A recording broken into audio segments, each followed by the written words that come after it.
I blame you and women made of steel. Nothing moves. You continue to push forward, never knowing what it means to retreat. Only forward can go. At the age, that's how I want to see. Look at people of man, very weak disposition. I need land and women made of steel. Nothing moves. You continue to push forward, never knowing what it means to retreat. Only forward can you go. At the age, that's how I want to see. Look at people of man, very weak disposition. I need land and women made of steel. Nothing moves. You continue to push forward, never knowing what it means to retreat. Only forward can you go. I have prepared an overview statement based on my work these many past weeks. And I want to just say that as a parent and as a patriot, I'm absolutely outraged by what we're allowing to happen to our children.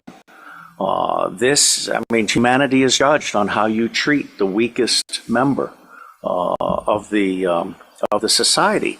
Let me say that although pedophilia, which says child love, has nothing to do with the abuse of children, these children are not just kidnapped and in some cases bred by families as a cash crop. We have people in the United States of America that breed children in order to sell them. When they are sold, they come without birth certificates, which means it's easier to kill them and have no one ask where they are. We're also importing children by the plane load. Again, children who have no documentation. It's not just child slavery or child sex abuse. It's also child torture because you have adrenalized blood. You have the whole blood drinking ceremony of the satanic world. It's also the use of children for harvesting body organs. We'll have the Falun Gong testimony tomorrow. One of the reasons that the Falun Gong are so popular is because they're so healthy, so that you can harvest their body organs and get the very best. And then you have ritual ceremonies and ritual murder, as well as incidental murder. The other working assumption is how long do these children survive within this system? What I am hearing from the witnesses that I've talked to is 2 years.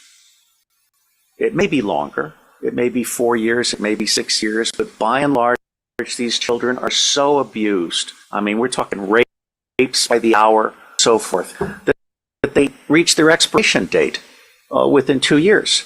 And then they're murdered with impunity, or they're ritually murdered if that's what they've been bred for. So I think we need to document this. No one else has done this before in a systematic manner. This commission is rendering a signal service by seeking to do an overall view in the public interest.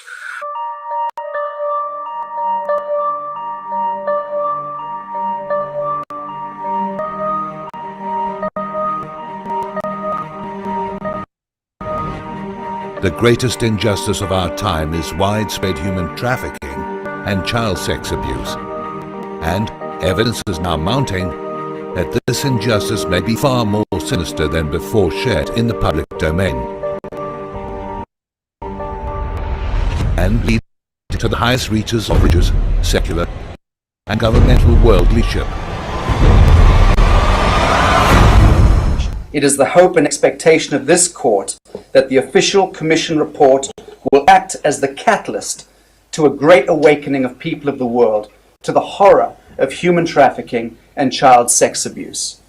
Once brought to light, the lives and futures of millions of tormented souls will be transformed forever. That is the pledge, that is the covenant which binds all of us here to millions of people of the world who are watching these proceedings and who, by the grace of God Almighty, will be the standing army to this most noble undertaking. Just a pre-recorded message from former Congresswoman Dr. Cynthia McKinney. Honorable Justices, Your Grace, and my fellow commissioners of the ITNJ. When I confronted former U.S. Secretary of Defense Donald Rumsfeld in Congress about whether or not it was government policy to reward corporations like DynCorp for sex trafficking, it was intended to throw light on the very narrative which the Commission of Inquiry is now enacting.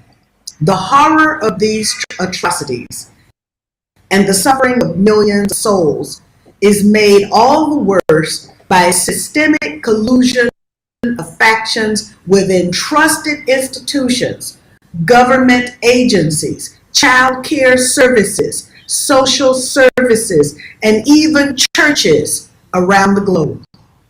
The scale of human trafficking and child abuse must surely be the most untold story of our civilization. 25 million souls every year. 8 million of them are children. Billions upon billions of dollars are being generated. Being generated by whom? The travesty is that we more or less know the answers and certainly are able to determine those answers with little effort. But that effort is not being undertaken. It is not being undertaken by the very agencies and institutions that are mandated to protect and serve good people of the world, in villages, in towns, and cities across our globe. Some of my fellow commissioners within this Judicial Commission of Inquiry are world-leading experts in statistical analysis of tracking and of identifying remedy to these seminal concerns.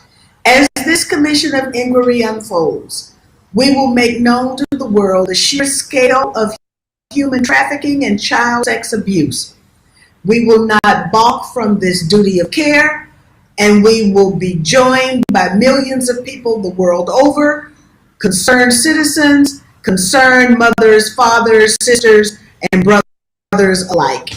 I look forward to presiding at the Commission seating in the United States in the months ahead and wish my colleagues every success with this 3-day seating in Westminster, London, of all places. Thank you very much, and may God bless us all. ITNJ's Chief Counsel, Robert David Steele, CEO of Earth Intelligence Network. Robert was recommended for the Nobel Peace Prize and is a former operations officer in the clandestine service of the CIA, for which he's well known. He was co-founder of the Marine Corps Intelligence Activity, and he is a most able commissioner on the ITNJ, and we're delighted to introduce him as Chief Counsel to this Commission of Inquiry into Human Trafficking and Child Sex Abuse. Robert David Steele. Let me say first off that this is a court of inquiry. It's not an adversarial court. It's a nonprofit educational event. And with enormous energy and intelligence, all of us have been brought together to try to bring out some of the aspects. So if I may, I have prepared an overview statement based on my work these many past weeks. And I want to just say that as a parent and as a patriot, I'm absolutely outraged by what we're allowing to happen to our children. Humanity is judged on how you treat the weakest member of the society.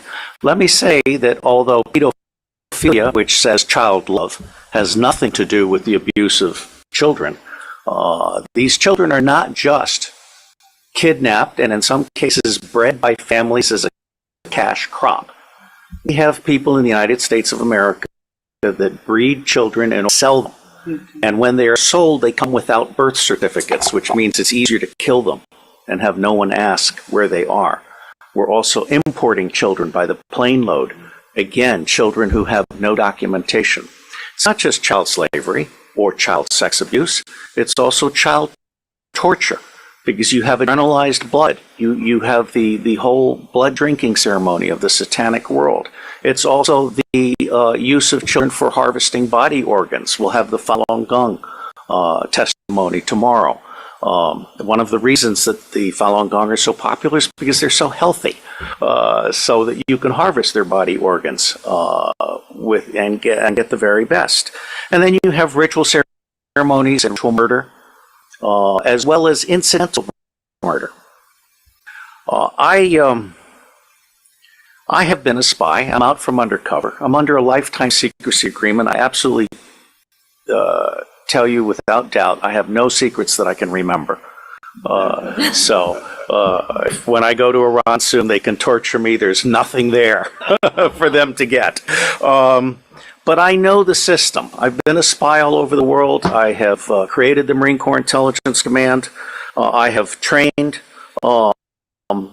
intelligence and law enforcement representatives, over 8,000 of them from across 66 countries. They're all, without exception, good people trapped in a bad system.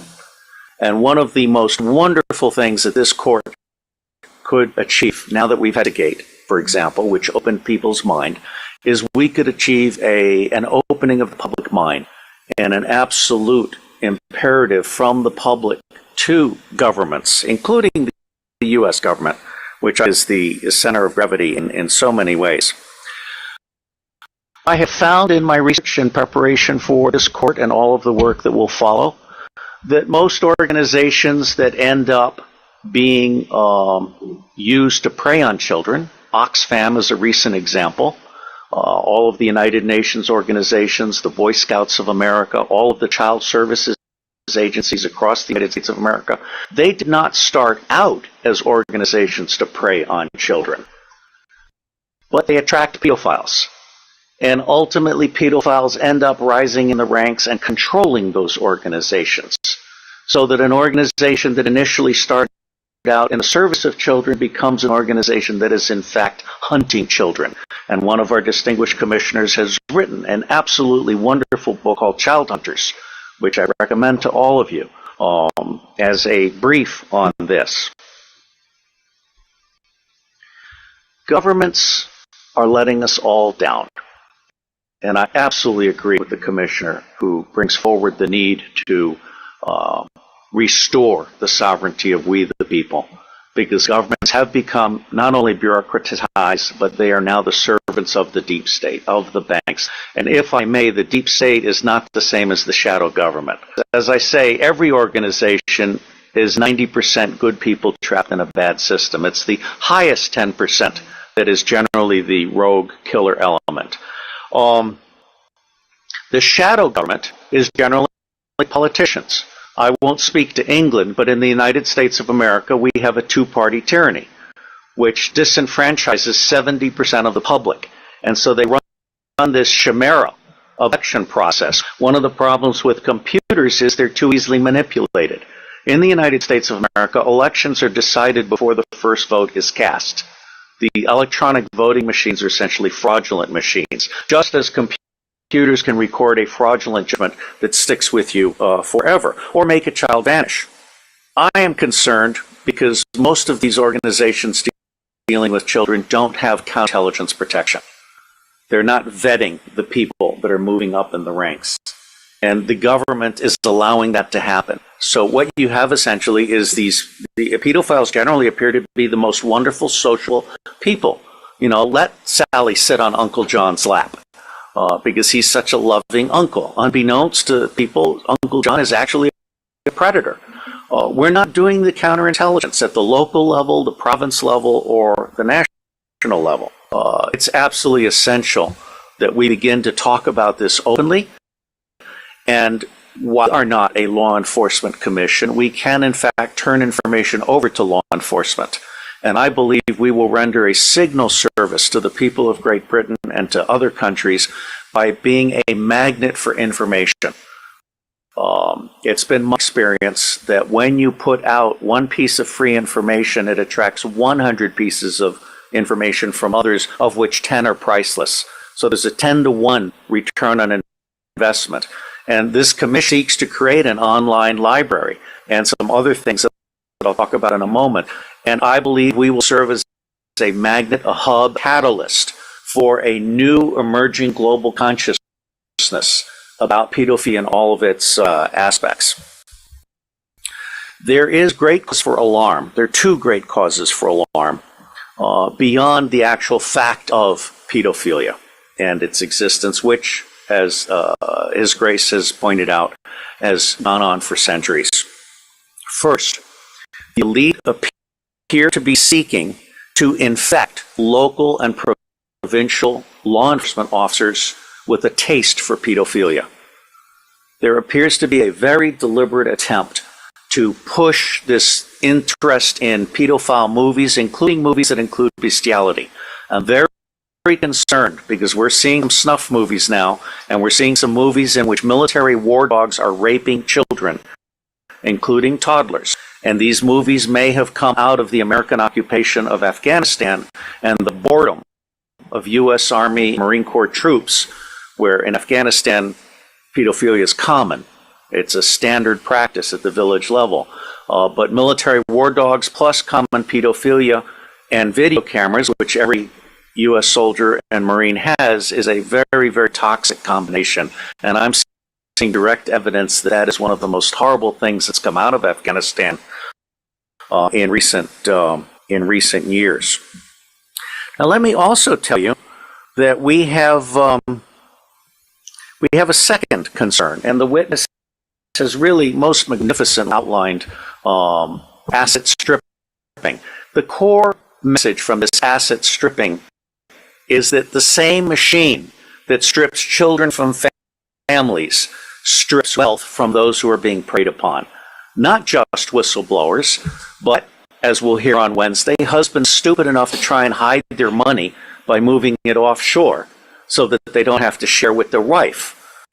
What husbands do when they turn over their money to intermediaries who are part of this system is mark themselves as a target. They might as well paint a target on their forehead because they now become prey for a system that recognizes people who are asking to be made destitute. Now, it's not my working assumption, but the working assumption yet to be proven that the totality of the children disappearing worldwide is toward 8 million people, toward 8 million children. In the United States of America, the acknowledged number, not counting the children being bred without birth certificates, not counting the children being imported with documentation, is between 600 and 800,000 a year. Now imagine Africa and East Asia and all these other locations. I personally believe that the number we want to try to document is rising well beyond the official figures, and we have yet to learn what the actual number is. Okay? The other working assumption is, how long do these children survive within this system? What I am hearing from the witnesses that I've talked to is 2 years. It may be longer, it may be 4 years, it may be 6 years, but by and large, these children are so abused. I mean, we're talking rapes by the hour and so forth, that they reach their expiration date within 2 years. And then they're murdered with impunity, or they're ritually murdered if that's what they've been bred for. So I think we need to document this. No one else has done this before in a systematic manner. This commission is rendering a signal service by seeking to do an overall view in the public interest. This will be a massive, massive undertaking. And while the preliminary attempt to do a 6-month to 9-month endeavor, subject to funding availability and the availability of witnesses and also prisoners, there are a number of prisoners who can be debriefed, who, when properly debriefed by specialists, can really give a deeper understanding that has not been achieved by existing law enforcement and other agencies, because they simply treat these people, when they catch them, in those rare instances when they catch them, as disposable goods to be thrown into prison and forgotten about. And tomorrow we will have some expert testimony from one of our commissioners who can speak to this far, far better than I. William Binney is my counterpart. He is for NSA what I am to CIA, which is to say, he is saying, as I am saying, that we can delete 70% of our respective organizations and put the other 30% to work. But Benny is also the author of Thin Thread, which is a way of doing deep discovery in unstructured databases and the internet. And so he is prepared to actually help us do pedophilia tracking worldwide. And one of the things that the other technical commission, Stephen Arnold, is very good at is de-anonymizing the internet. This includes every image having a fingerprint. So you can take an image of a child being abused, and you can track that image through the dark web. So there are resources that we can bring to bear in support of this commission's mission. My favorite technical commission is Arno Reuser from the Netherlands, who is a master librarian. He is so good that when the Dutch intelligence community realized it didn't know enough about the world, they recruited him to create the Open Source Intelligence Center for Dutch intelligence. And as with the endeavors that I helped create in the United States, and in fact for Scotland Yard, very quickly people found out that they could get 40 to 60% of what they knew very cheaply using open sources of information. That's not what government intelligence agencies do today. They want to spend as much money as possible in the riskiest way possible on the most expensive way possible. They're not actually there to do decision support or answer questions. So I believe that Arno Reuser is capable of creating the world's first digital library on pedophilia. And this would be a multilingual library to include local dialects. And it would be a library that would then end up being what we call a magnet for walk-ins. We want to have a very professional ingestion system so that people can volunteer to provide expert witness to the thing, or they can volunteer to offer up their papers. There are a number of pedophiles now who are actually ready to turn over their diaries. All right, so I think we're actually doing something really, really huge. My final comment. The center of gravity for taking down the deep state. Pedophilia is both the induction glue. Pedophilia is how the deep state recruits and controls people. It is also the Achilles heel of the deep state. I believe that once the public realizes that the government is not protecting their children at a scale of vulnerability that we can articulate, then everything else about the government is called into question. All right? So for me, this is a truly righteous endeavor. And I will end by saying that as much good as it might do to get the British angry, for me, the center of gravity for change is the American public. Because if you can get the American public angry, we will stop supporting dictators overseas. We will close all of our military bases overseas. I am on record as a former CIA operations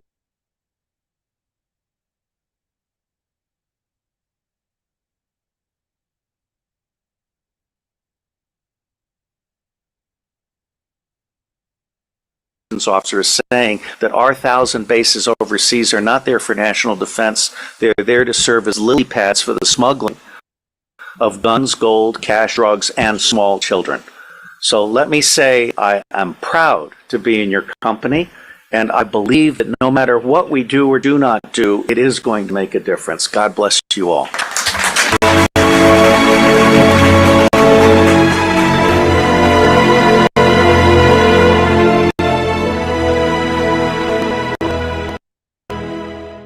This afternoon, we're listening to the live testimony of two beloved friends who have traveled here in order to tell their stories, give their testimony to this Judicial Commission of Inquiry. We welcome them greatly. I will give a very brief introduction to our first key witness. It's Christy Allen, who's flown in from the United States of America. Christy is a former highly awarded female vocalist in the Mormon Church. She had an acclaimed singing career, which ended upon a spiritual awakening where she was forced to face the sudden realization that she and her many siblings had been embedded in the MK Ultra SRA program. Now, this is a program not known in the mainframe, but something which we hope and trust, Christy, that you will be able to enlighten us to in this courtroom. My story is about a Mormon family who were part of the MK Ultra program started by Operation Paperclip and masterminded by our original handler, Mr. Greenhog. To us, he was Mr. Greenhog, but there is reasonable evidence to suggest that his real name was Joseph Mengele, who always liked to use names with the word green in them. My family were used as entertainers, child pilots in wars, medics, special messengers, high-priced call girls, presidential models, sports figures, and international spies. There were 13 children, and then my mother raised one more. This story is about generational incest, abuse, CIA kiddie porn distribution, and satanic ritual families that have no idea what they are involved in on a conscious level. It's about mind wipes, controlling those that have the most to offer. It's about how the priesthood, sacred societies, Freemasonry, and a satanic pedophilic agenda is widely used to control governments, religions, and local police to do their bidding. The darkness loves to hide behind the light. So it may shock you to hear about a Mormon bishop that tried to rape a friend of mine right after she got married. And this was the same high-up Mormon priesthood leader that later officiated in a satanic ritual where he almost got away with raping, killing, and offering my sisters up to an unknown god in the Salt Lake City temple. It's time to talk about what happened in the Salt Lake temple. Now, April and Priscilla had been mad at each other, so what followed was kind of a miracle. April began to talk. Then Priscilla finished her sentence, and then Dawn contributed, and pretty soon they were all talking at once. Dawn was hiding under the furniture in the living room. They were crying and hysterical, and it was everything I could do to calm them down. What I pieced together from their testimonies that day is that in October of 1972, we were to sing in a regional children's choir for the Saturday morning session. My little sisters, Dawn and Priscilla, had gotten lost just before we were to sing. So my father sent April and I to run and go find them. We heard them screaming when we ran down some tunnels under the parking garage to the basement of the temple. When we got close to the screams, we heard a newborn baby crying. The baby suddenly stopped crying as soon as we got to the entrance room with a big red poinsettia on the floor, where we found our little sisters. 8-year-old Priscilla was being placed on a black altar with a red tablecloth. We were frozen in fear at the door when we realized that a man in black and red robes, similar to the white ones worn in Mormon temple ceremonies, was cutting out the heart of the little baby we heard crying.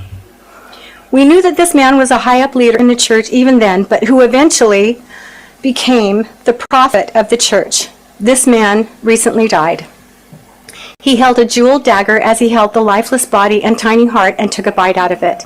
April and I had seen enough. Dawn had found a hiding place under a piece of furniture, and while I was fetching Dawn, April grabbed Priscilla and said, "Those are my little sisters, and you can't have them." Bullets whizzed past our heads as we ran, but we somehow made it down to the end of the hallway without being killed by the men in dark suits. Ritualistic child abuse is the most hideous of all child abuse. The basic objective is to systematically terrorize children until they are forced to dissociate. The torture is the execution of well-planned, well-thought-out ritual, often performed by close relatives. The only escape for the children is to dissociate, where they will develop a new personality to enable them to endure the abuse. This new personality is very helpful to the abusers.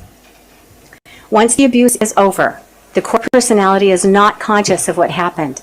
Dissociation also serves the purposes of the occult because the children have no day-to-day memories of the atrocities. They go through adolescence and early adulthood with no active memory of what is taking place, but continue in rituals through their teens and early 20s, unaware of their involvement.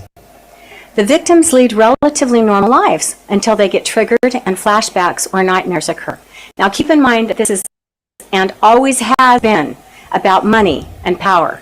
It's about keeping the drug cartels, violent gangs, human trafficking, sex trade, child trafficking, child porn industry, and human slavery as alive and lucrative as possible. To give you an idea of the large sums of money involved, some children, even immigrants, are used in snuff films and dissected live or organ harvesting for Planned Parenthood, and their body parts sold to hospitals for between $90,000 and $225,000, depending on the organ. Children with rape DNA are also sold to families willing to buy them. Many of us have heard of the excretion called adrenochrome. The Satanists remove children's adrenal glands right after they've been terrorized and right before they are killed in rituals to extract this Kool-Aid the elites use to sustain their youth and extend their lives. How long have you been doing this? 12 years. How do you do it? It is the fastest growing international crime network that the world has ever seen. It has already passed the illegal arms trade, and soon it's going to pass the drug trade. Señor Timoteo, tu rescatamiento es verdad. Quizá puedas ayudarme a encontrar a mi hermana.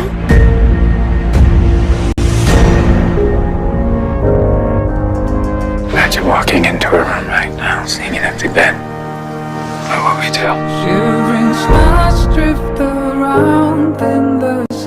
For Homeland Security, you know we can't go off rescuing kids in Colombia. This job tears you to pieces. This is my one chance to put those pieces back together. We're talking about extracting an 11-year-old girl from an army of rebels. Not just her. I'm talking about rescuing hundreds of kids. She could be a block down the road, or she could be in Moscow, Bangkok, LA. Over 2 million children a year are being sucked into the deepest recesses of hell. If we do nothing, someday it's gonna reach the like you.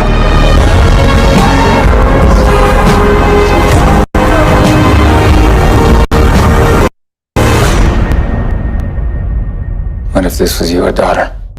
Wherever I go, I'll find my way home.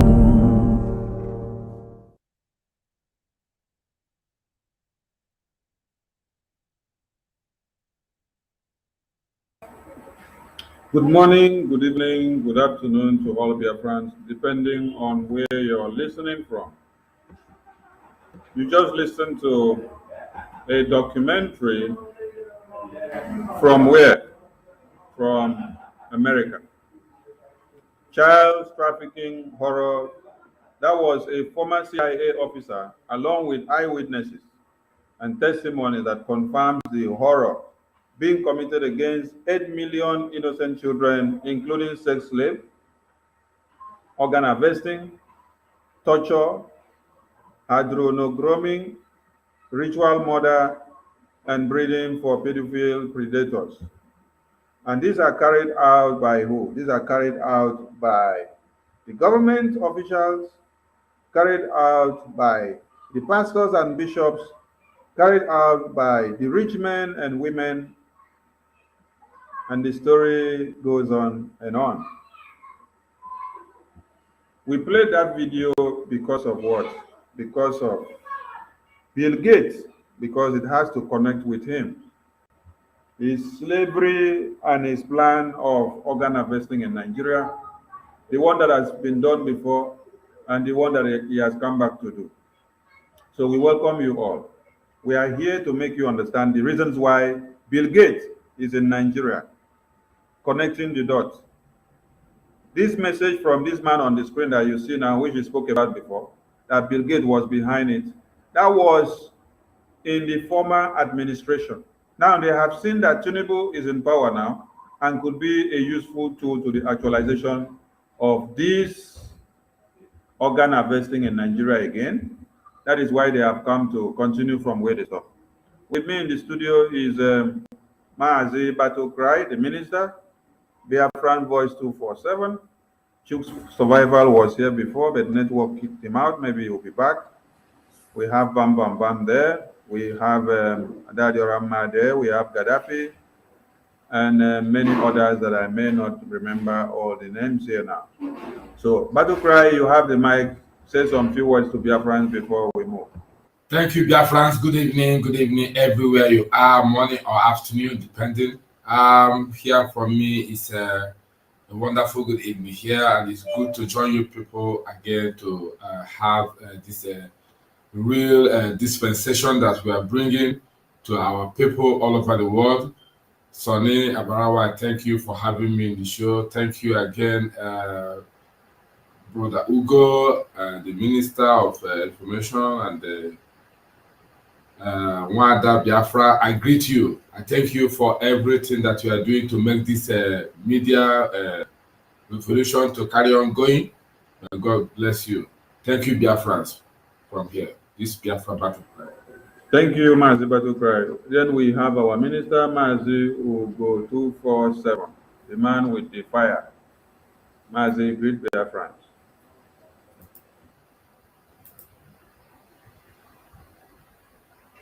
All right, yes, my wonderful people, I bring greetings. My honorable minister, Mazi Sonny Agbarawa, greetings, and my honorable minister as well, Battle Cry TV. Greetings and greetings to all our honorable members that are coming to join us soon, and those that will not be able to make it. And I greet every Biafran anywhere you are watching from, viewing from, eyeing, looking, seeing us from. I beg you, as you are joining us, try and hit the like button. It's very important so that the notification will go on. Knowing what we are battling with these social medias that are fighting us to see that we don't get notifications. So help us so that others will know we are live. I greet you all as we continue to fight for restoration of our land. Thank you, my Mazi.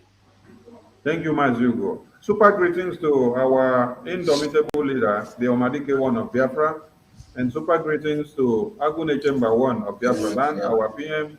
Super greetings to our defense minister and the military wing, and to our Biafran Eastern Security Network, Biafran Liberation Army, and the entire Biafran people, and to every media hands there, and the Biafran people in Biafra land who are actually facing the brunt of one Nigeria. Super greetings to you.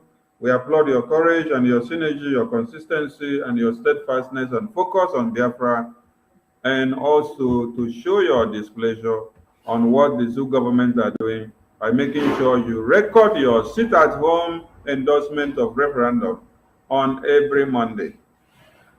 Upcoming days of sit-at-home are loading, and they will continue to cry and they will continue to panic, because Onyendu said, whenever you are doing something and the Zoo government are after you because of that thing that you're doing, go and study that thing very well. You will understand that that is where the solution to your problem lies. So that is why they are fighting the sit-at-home, and they will continue to die while they are fighting the sit-at-home, and we will continue to make records. So all the fulefos that we have will continue to be crying after wearing all this turban and dressing up to go. This man here will be their end and will finish them. So they will continue to cry. We move. Thank you, Biafrans, as we have assembled again. We are not here to go beating about the bush. You understand why we're here, because the first video that we played, I've explained what the CIA, what the governors, what American government, what the top officials have been doing in human trafficking, in raping, in child trafficking, in organ harvesting, and in everything that you could ever think of. So when you now see Bill Gates being the one coming to Nigeria, and when he was the one pictured in this video that is on the screen, you should ask yourself the question, how and why? Because the way Bill Gates is being described is described as one of the prominent private investors in the global healthcare system. Many of you may not know the role that Bill Gates played before when they wanted to reduce the numbers of people in the world, and their target was in Africa. So when you see God turn things the way it happened during the COVID-19 time, you should be thankful to Chukwu, because he knows his people. Now let us refresh your mind after you have listened to that documentary from America of a CIA official confessing and exposing the evil of America and their government and what they are doing. Let's refresh your mind a bit so that you will understand the concepts or the scope of what we have at hand. This was a trick, and we know for sure that this was headed by an international organ trafficking cartel. They funded the National Assembly, of some people estimate to the tune of 6.2 billion US dollars. They also bought all the Nigerian government, federal government hospitals at the cost of 3.2 billion US dollars. They even offered to buy all the Catholic hospitals for $2 billion, but the bishops refused that. So this is a well-organized cartel who are actually moving into Nigeria in order to actually buy up, or they have already paid an advance on all our organs. Anybody in the Federal Republic of Nigeria has no entitlement to their organs as it stands today with the law. And we know this for sure, that these are billionaires from the United States who funded this organ trafficking cartel to take the organs of Nigerians. Now, my colleague AGK had asked whether I was there when this cartel made the negotiation. The answer is yes, I was physically present in a deliberation. We were called as leaders of the private health sector to the headquarters of General Electric, the biggest company in the world, the leading medical company in the world. I was representing the Catholic Medical Practitioners of Nigeria and the Association of General and Private Medical Practitioners of Nigeria as the committee chairman of the National Health Act. And presiding over this National Health Act public hearing was Senator Ike Ekweremadu, who was then the Deputy Senate President. And let me comment there. Who did you say was presiding? Well, Senator Ike Ekweremadu, he was the presiding senator for the bill public hearing.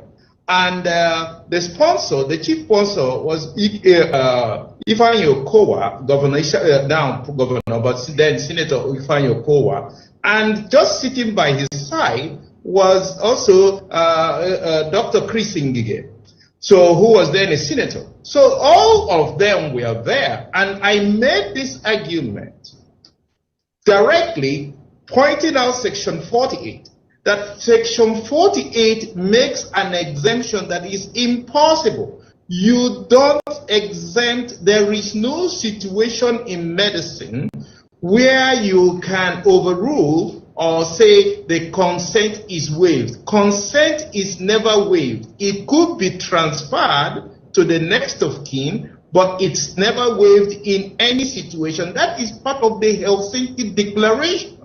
So it's an international treaty. So we cannot make an exemption here in Nigeria. Then I also pointed out the loophole in Section 51. You cannot have the medical practitioner or the medical director of a hospital be the one to authorize that an organ is taken from someone to be given to another person. So it is wrong. You can't give what you don't have. That's a legal principle. Then I pointed out in Section 53 that it is also, when you say reasonable cost for reimbursement of reasonable payments, what does that mean? Is 10 million naira reasonable payment for kidney? Some people will tell you that too. So you actually legalize the sale of organs in Section 53. Now, my colleague AGK had asked whether I was there when this cartel made the negotiation. The answer is yes, I was physically present in a deliberation. We were called as leaders of the private health sector to the headquarters of General Electric, the biggest company in the world, the leading medical company in the world. And we were told that Bill Gates offered them $2 billion US to build 260 hospitals in Nigeria. So they want us to name our price so that we can be paid off, so we will leave the entire medical system, so that we will not be practicing medicine, we will not be practicing pharmacy, we will not be practicing laboratory science. In Nigeria, no Nigerian will be in the medical profession, and we should just name our price so we will be compensated for. We couldn't believe ourselves. Why would anyone do a thing like that? This was done. I was present. It's not somebody told me. I was physically present before the executives of a General Electric with a number of other Nigerians in the health sector, in pharmacy, in laboratory sciences, and there were executives of GE from their headquarters in New York. This is the first time it's happening in the history of humanity. Nothing like this has ever happened. And I warned Ike Kurumado before the Senate, and Nigerians there will bear me witness, and many of them still remember. I told Ike Kurumado before the entire public hearing that he will be the first victim of this law he's standing for. Before everybody. Senator Kowa can also bear me witness because he was there. And I told him, it now seems like a prophecy come true. And this was exactly what happened. That the Senate of the Federal Republic of Nigeria sold the entire organs of the Nigerian people, even when they knew that this was the situation. And that is very, very, very... The Senate of the entire people of one Nigeria sold the organs of the people of Nigeria, even when they knew that it was detrimental. Today, that thing that this man was talking about, Bill Gates has come back to continue it because it was truncated by some people before. They did not achieve it the way it was supposed to have been done. Now, there is a willing tool, which is Tinubu and his gang. So Bill Gates is coming to Nigeria to come and harness that contract again. This is why it is pertinent for Biafrans to understand what is happening. When you hear Bill Gates visit Nigeria, what is he visiting Nigeria for? What is the motive? So I give the mic to my honorable members. Oh, maybe we should read this communique first to understand and hear who Bill Gates is before we now know how to dissect. What do you think? Is that a good idea? Chief Survivor, should we read the communique first? Yeah. Okay, let's read the communique first so that people will understand who Bill Gates is and how they describe him.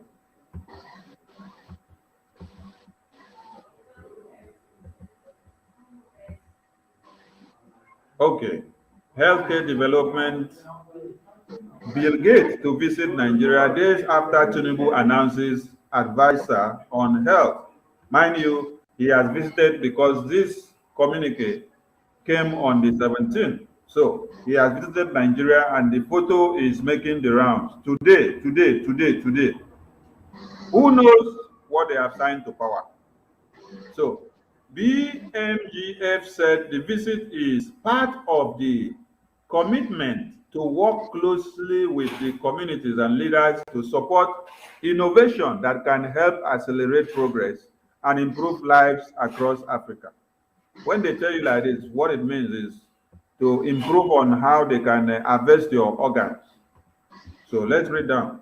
They said the co-chair of the Bill and Melinda Gates Foundation, one of the world's most prominent private investors in the global healthcare system. So he has the money to sign the contract and buy all your organs, buy all your hospitals, and they will build new ones while they will be taking your organs out. Bill Gates is to visit Nigeria to discuss issues around health and development in the country and the continent of Africa. So you see, the scope is not just about Nigeria. It is to cover the continent of Africa on organ harvesting. This visit is coming in a few days, and the visit has already taken place today. Days after Bola Tinubu announced Salma Anas as a special advisor on health. They say Mrs. Anas is one of the first advisors appointed by Tinubu, barely 20 days in office. So the stakeholders in the nation's health sector have described her appointment as a welcome development, saying it signals the importance his administration may accord to the health sector. So the rest of the write-up here is just talking about who the lady is, but the important thing here that Biafrans should pick is that Bill Gates is one of the world's most prominent private investors in global healthcare system. So coming to Nigeria and the deal that he wants to strike is a very big win to his pocket. So now we understand the scope of who this man is and what he works for and what he wants. I now leave the mic to my comrades to dissect them and explain things to Biafrans. So, Mazi survivor, please pick the mic. You have listened to the audio explanation from this man who exposed the scam and the organ harvesting plan. And there was another video we played from the beginning, which was a confession, a live confession of a CIA official unveiling and exposing the American government of how they are complicit in this organ harvesting, of how the churches are complicit, of how the bishops, of how the war mercenaries that they send them to go to wars and peacekeeping, when you hear that they are going for war, that they are not actually going for war. They go there to harvest organs of children and then take some of the children away for their child trafficking businesses. And they will end up using those children, some for ritual purposes, some for organ harvesting, some for slavery, and some for pedophile act. So shatter the table and let the Biafrans understand more in a different way. Thank you, Mazi. You have like 5 minutes. You have 5 minutes to dwell on it. So take your time. Thank you so much, my beloved brother and Prime Minister. I appreciate you. Fellow Biafrans, I thank you all for joining us on this program, and my fellow comrades here, I appreciate everyone that have been able to join and those who are going to join us in time to come. This very topic we are discussing is a very important one in the sense of the warning that have been given for a very long time, and people play a deaf ear to that warning. Today it is playing out. And for some Biafrans who are thinking that somehow they are going to take a shortcut to boycott the real way of getting their freedom, this is another wake-up call. When I saw the video of that very visitation of Brigade in Asarok, I said, this is it. Finally, everything is coming to add up. The criminality that is happening in the world and Nigeria at large is very, very open and clear. For a very long time, people have been pretending about it. Now you begin to see clear where they are getting their sponsorship, why everything that happens in Nigeria, nobody cares, why Biafrans will cry and cry of the death that's happening in Biafran land, nobody cares. It is now very, very clear to every one of us, and it is playing out. The so-called Western world, people you think that you can get your strength from, people who can defend you today, you can see they are the sponsor of everything that you can see that is bad in the contraction called Nigeria. They are the sponsors of the intimidation. They are the sponsors of the enslavement of the people. They continue to sponsor it even openly. They are doing it. The very first video you played that the CIA made a revelation, this is something that is happening that they have been hiding. And this is what they refuse the world to know.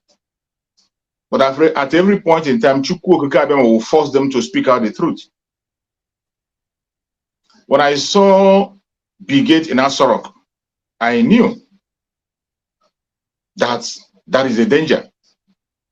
But some of us Biafrans, even some one Nigerians who are pretending, will think that they are seeing a good sign. The very person you saw there as Brigade, this is somebody whose information are out there, and every one of us have seen where he has been implicated in so many criminal acts, including the Microsoft, which is boasting of having. He stole it from somebody. What you saw in Asorok today, what you saw in Asorok in video were gang of criminals who have come to steal as much as they can from you and make sure that you remain enslaved. The face of the people who are now trying to make sure that the Biafrans are never free, you are beginning to see it very clear. The face of evil is being revealed before your own very eyes. For some of us who pretend not to see what is happening, or for some of us who are keeping quiet because they are getting one thing or the other, it is going to get to everybody. Yes, it will. When you saw the confession, that the revelation that this man, that his video was just played, made, the revelation he made, how your lawmakers have sold you out and sold the human parts in Nigeria and everything, and you'll be wondering, why is it that nobody is complaining about the death that is happening? Every one of them is complicit, including our lawmakers, mainly the lawmakers in Biafra land. They are complicit. It is now becoming clear, both their local people who are involved locally, people who are involved internationally, people who are involved nationally, their face is being shown now. Now it is becoming very clear the direction we take and those who are holding us captive. They can't hide anymore. If you think that anything is going to get better anytime, or you think you will take any shortcut for you to be able to liberate yourself, or you think, those of you who are talking about political solution, those of you who are thinking that somehow you will pass a shortcut through the politics and now redeem yourself or save your people, it is now becoming very, very clear to you that there's no way in that direction you are going. When you talk of the poverty that is happening in Nigeria, the death and criminality that happen in Nigeria, one of the architects and the person you have to blame is Dangote. Dangote, who claimed to be the richest man in Africa, yet he is from the poorest zone in the world. He is from the poorest zone in the world. And ask me how is he rich? The kind of opportunity that Dangote was given, what Dangote have stolen from Nigeria, if you give it the most dullest person in Biafra land, he will become the richest man in the world, not in Africa.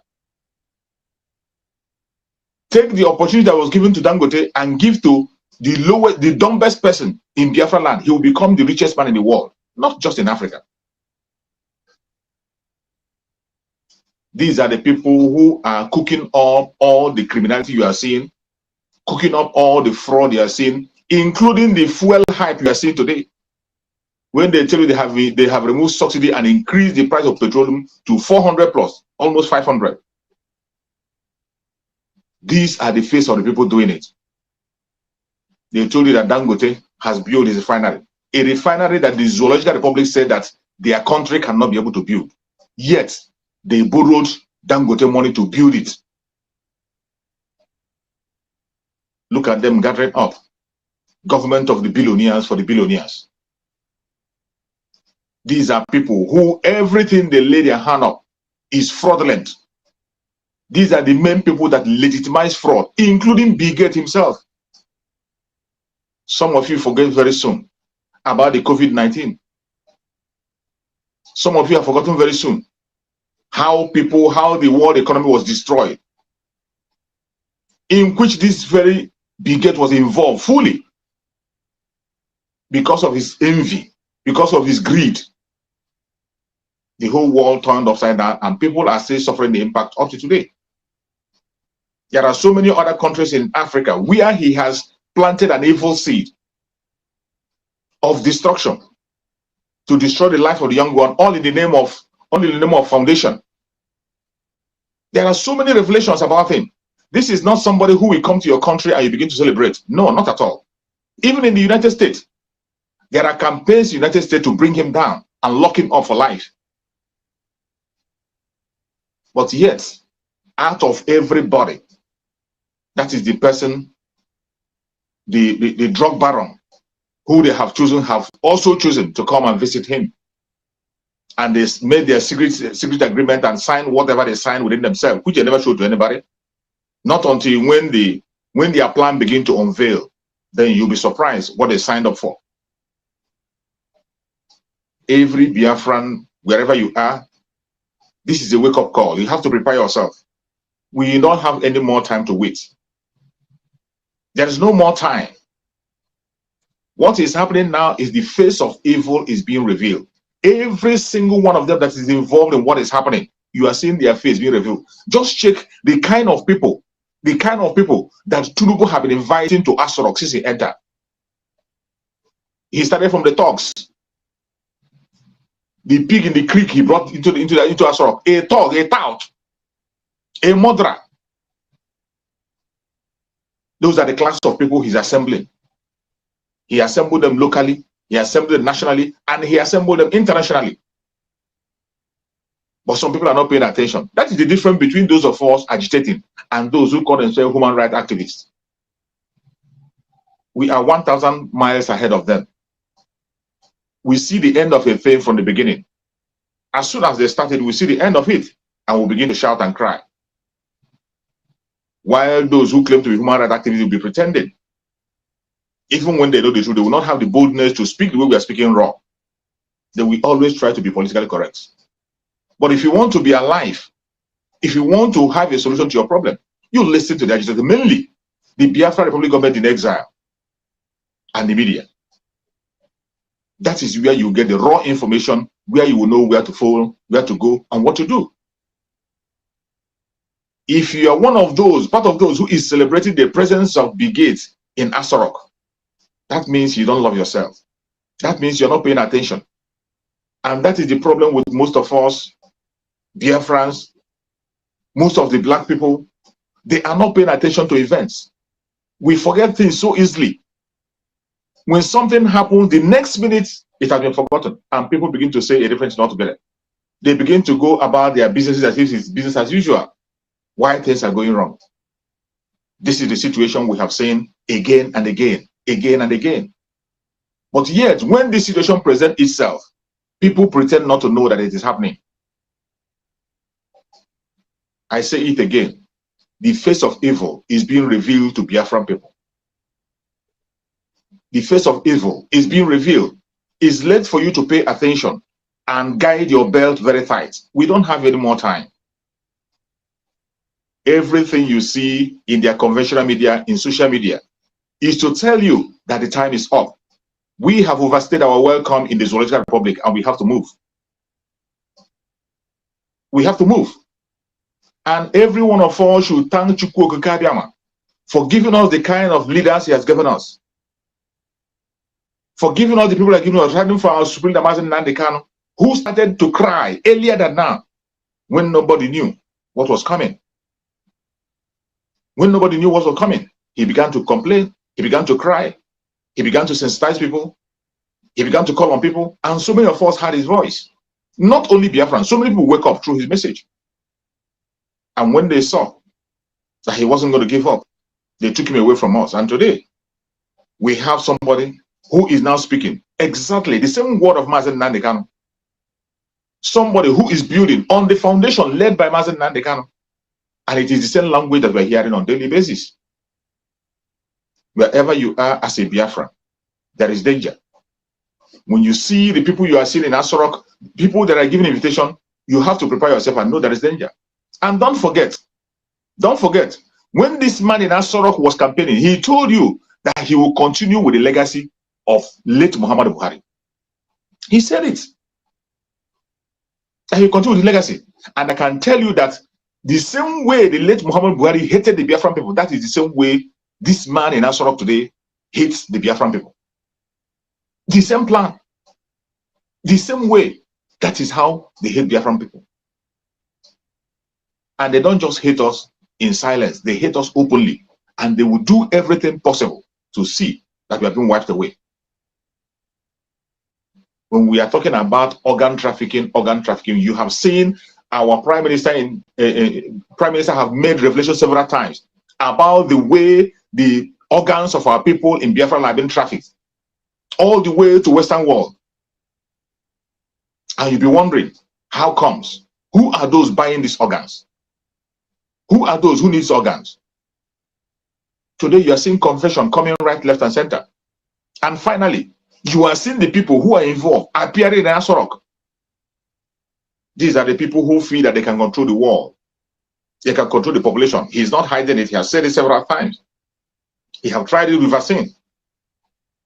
Today, he's trying to venture into agriculture to manipulate everything you eat and everything, whatever you do.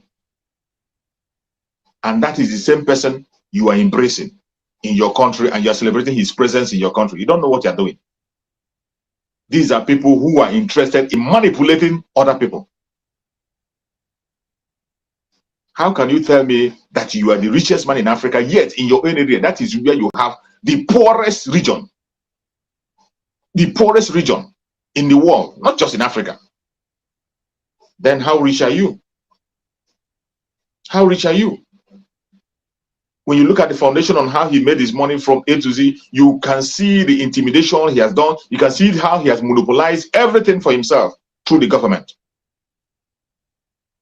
And today they are signing up to legitimize every of those criminality. They legitimize it in Asorok today. He told you that what Buhari has done, late Muhammad Buhari, that he will continue with it. The late Muhammad came on and approved anything that has to do with corruption. Corruption has become the order of the day in Nigeria. It's something that you celebrate. The only thing that makes you relevant in Nigeria today is how corrupt you are. And yet, some of us are not paying attention. Wherever you are as a Biafran, wherever you are in that zoological republic, and you think that what you are seeing is something good, it is not something. That's a sign of danger. Our Supreme Leader have warned about it, and our Prime Minister warned about it, and so many of us on our various platforms have been shouting about this situation. We have played several videos to talk about what is happening today. Today, the face of evil is revealed.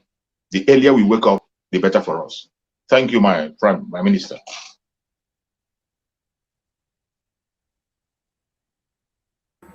Thank you, Mazi Chup Survivor, for that long education and submission.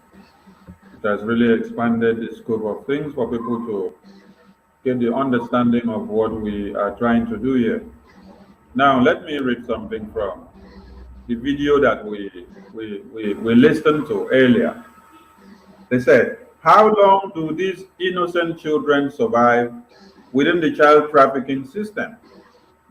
About 2 years, because they are raped so many times a day, and because they are so abused, they reach their expiration date in about 2 years, and then they are killed with impunity, or they are ritually murdered if that is what they were bred for. This is the greatest injustice of our time, and few people know about it. The CIA is heavily involved in child sex trafficking, along with government officials, law enforcement, politicians, elite, churches, and child services. It is a multi-billion-dollar business, soon to surpass the illegal drug trade of Tinubu. Every year, 8 million children are trafficked. In the United States alone, 800,000 children yearly go missing from the record that is. In the United Kingdom, that is 230,000 yearly.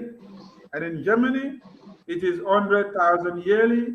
And in Canada, it is 50,000 missing children every year. And the numbers are growing. So worldwide, it is estimated over 8 million children disappear and go missing every year without a trace. The question is, the statistics of America Germany, Canada has been given. Then we have a question to ask. Where are the statistics of Nigeria? Where are the statistics of Nigeria? The statistics of Nigeria has been bemoaned, demeaned, excluded, and cut away from the system by who? By your lawmakers, by your senators, by your presidents, by your media houses, by your journalists, by everything that you call Nigeria, which means kill, dead, destroy, rape, massacre, kidnap. When you see a baby's head being cut to pieces, then you ask a question, what is the crime of the baby? That even a terrorist will go and then target a baby to kill a baby and then stab knife on the head of a baby. The question lies, where are the numbers and the data of Nigeria? Where are the numbers and the data of the people dying in Africa? The people that have been taken captives. Where are their own data? Where are their own numbers? The numbers of people that their pennies were found in container that was accosted in China. Those were African pennies, precisely from our Nigeria. The numbers are not imputed in that system for you to know how many. You only hear of the number of America, you hear of the number of UK, you hear of the number of Canada, you hear of the number of Germany. How come your own numbers are not there? The reason of Bill Gates coming is to make sure he establish and continue this thing that was truncated before, which has been happening from the back door. And I'll give the mic to Mazugo to shatter the table in his own way so that Biafrans will understand the scope of things. Mazugo, you have the mic, please.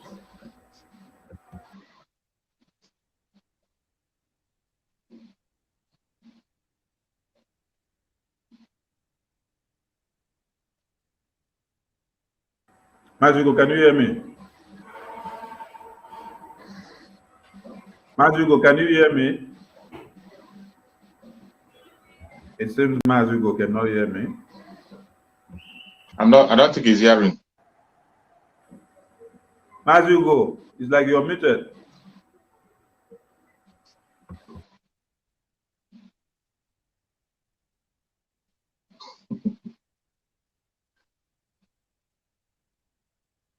AGK had asked whether I was there when this cartel made a negotiation. The answer is yes, I was physically present in a deliberation. We were called as leaders of the private health sector to the headquarters of General Electric, the biggest company in the world, the leading medical company in the world. And we were told that Bill Gates offered them $2 billion US to build 260 hospitals in Nigeria.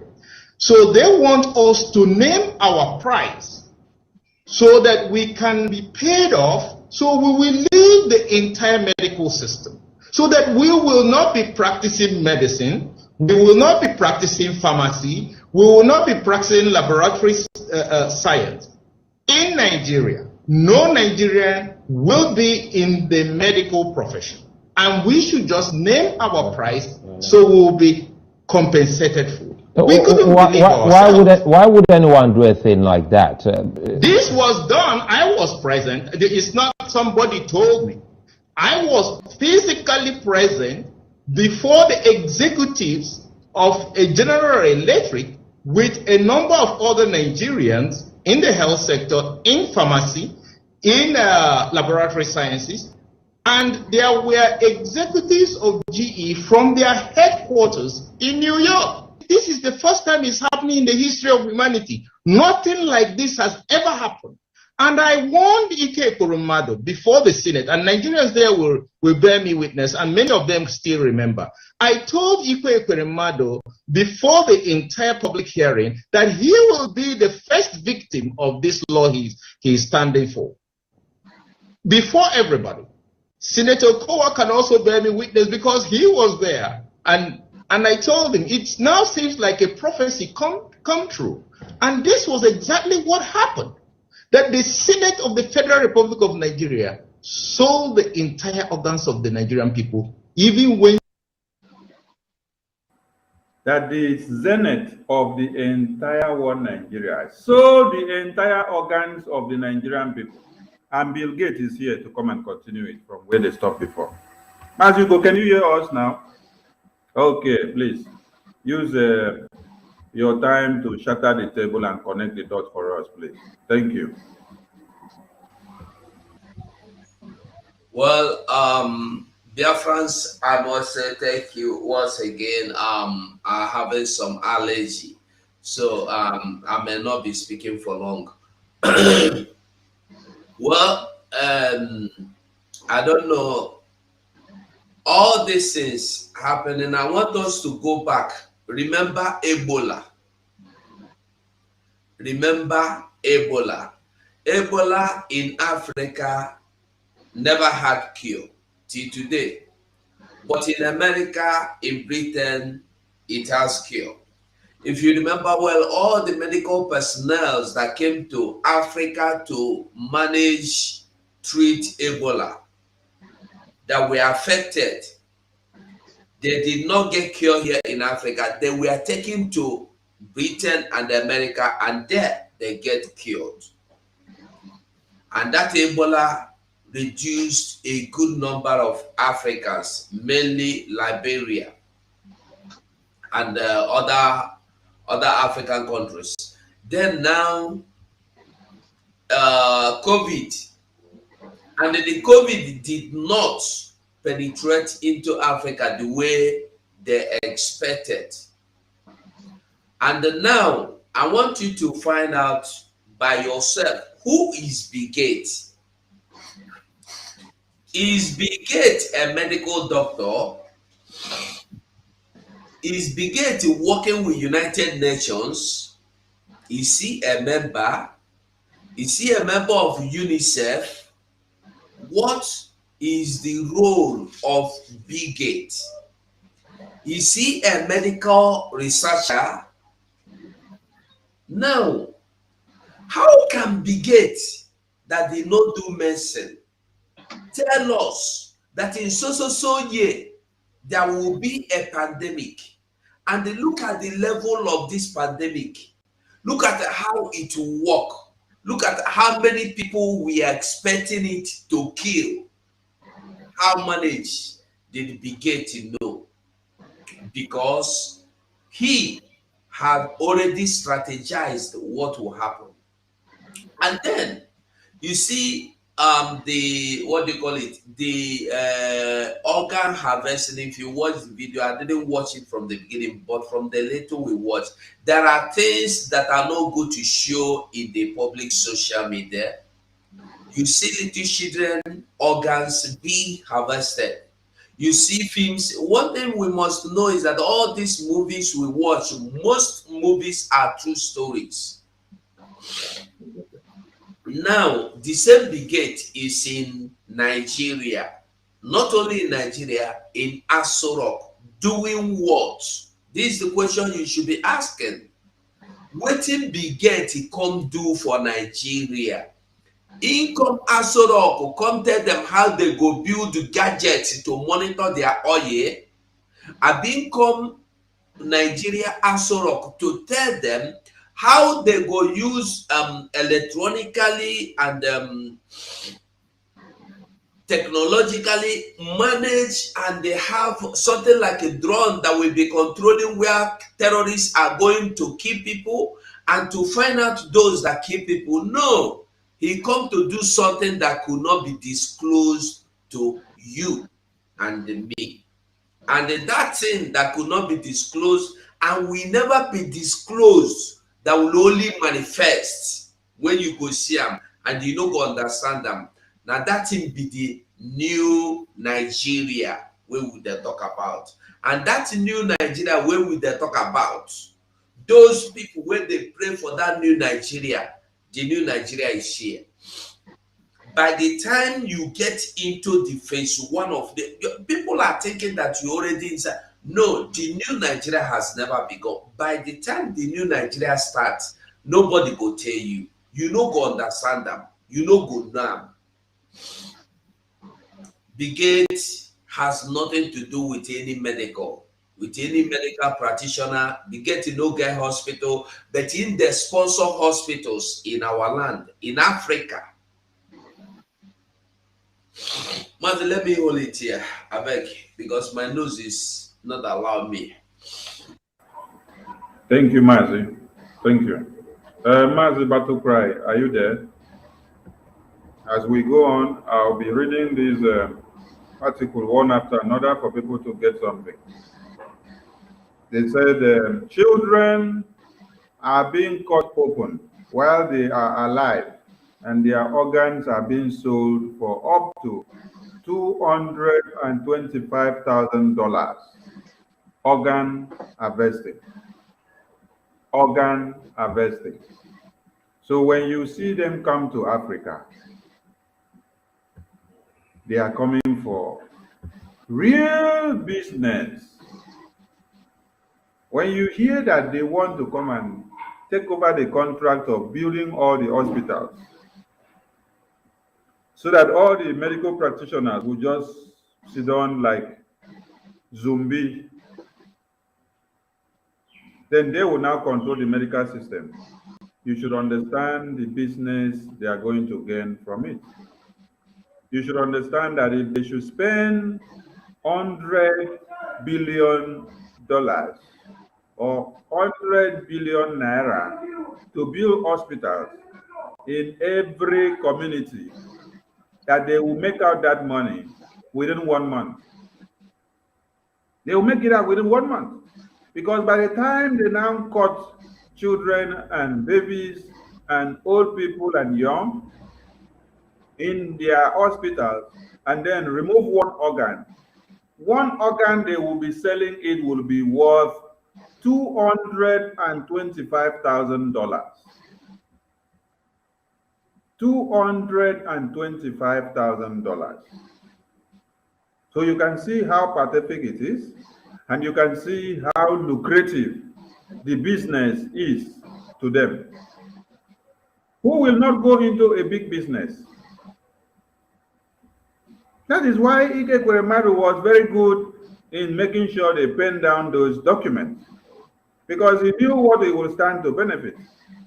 The lawmakers in Nigeria made it very easy for your organs to be sold out because they know what they will stand to get. Let's listen all to the entire organs of the Nigerian people, even when they knew that this was the situation. Like a prophecy come true. And this was exactly what happened. That the Senate of the Federal Republic of Nigeria sold the entire organs of the Nigerian people, even when they knew that this was the situation. And that the Senate of the entire people of one Nigeria signed document that sold the organs of the entire Nigerian people because of what? Money. Knowing too well that one organ will profit them $225,000 per each organ. Not per one human being, or per each organ. If they remove like 10 organs in your body, they know how much they stand to get. If they remove like 50 organs in your body, they know how much they stand to get. They will multiply it by $225,000 for each organ. And they will make a huge amount of money. The money that you are paying them from your taxes is not enough. The one that they are taking from your oil and gas is not enough. The one that they are taking from the natural resources, which none of you is seeing the dividends of democracy in your community, it is not enough. But they now go as far as signing documents to sell off the organs of everyone in one Nigeria. Signing contract with Bill Gates, signing contract with prominent criminals and big thieves in America, so that they will now come to remove your organs and be making money. $225,000 per organ of a body that they will remove. So when they tell you part of Bill Gates' visit to Nigeria is a commitment to work closely with communities and leaders to support innovation that can help accelerate progress and improve lives across Africa. That is what we want people to understand. We want people to understand the secrecy of what they are saying. And when the CIA video was playing, the CIA video made you to understand that these things are being carried out by who? They said these are being carried out by churches. These are being carried out by CIA who is involved. These are being carried out by politicians. These are being carried out by government officials. These are being carried out by law enforcement. These are being carried out by child services. These are being carried out by elite. So when you hear of elite, that takes you back to how they describe Bill Gates. They said Bill Gates is one of the world's most prominent private investors in the global healthcare system. So he's a big fish that can buy off the organs of everybody in one Nigeria. And he will, if he buys them at the price of maybe $100,000 each, he will now go and sell at $225,000 each and will make his money. After investing like maybe $100 billion to build hospitals for you people, and you people will be seeing hospital and you will be dancing, enjoying, jubilating that there is hospital and everybody have health care. It is from inside the place that you go to take medication that they will give you injection that you will die and they will remove your organs. After all, when they remove your organs and then they say you don't die, no, before your people will come carry your dead body. When they come carry your dead body, and to go bury, some they will not even allow you to touch the body again. They just put them inside casket. You go carry and go bury. So as you go bury, you don't know whether everything they complete inside the body. You see, your lawmakers of one Nigeria have already sold out all your organs before now. So that is where the problem is. Mazi Battle Cry, are you there in the studio so you can pick the mic? Mazi Battle Cry, are you there in the studio?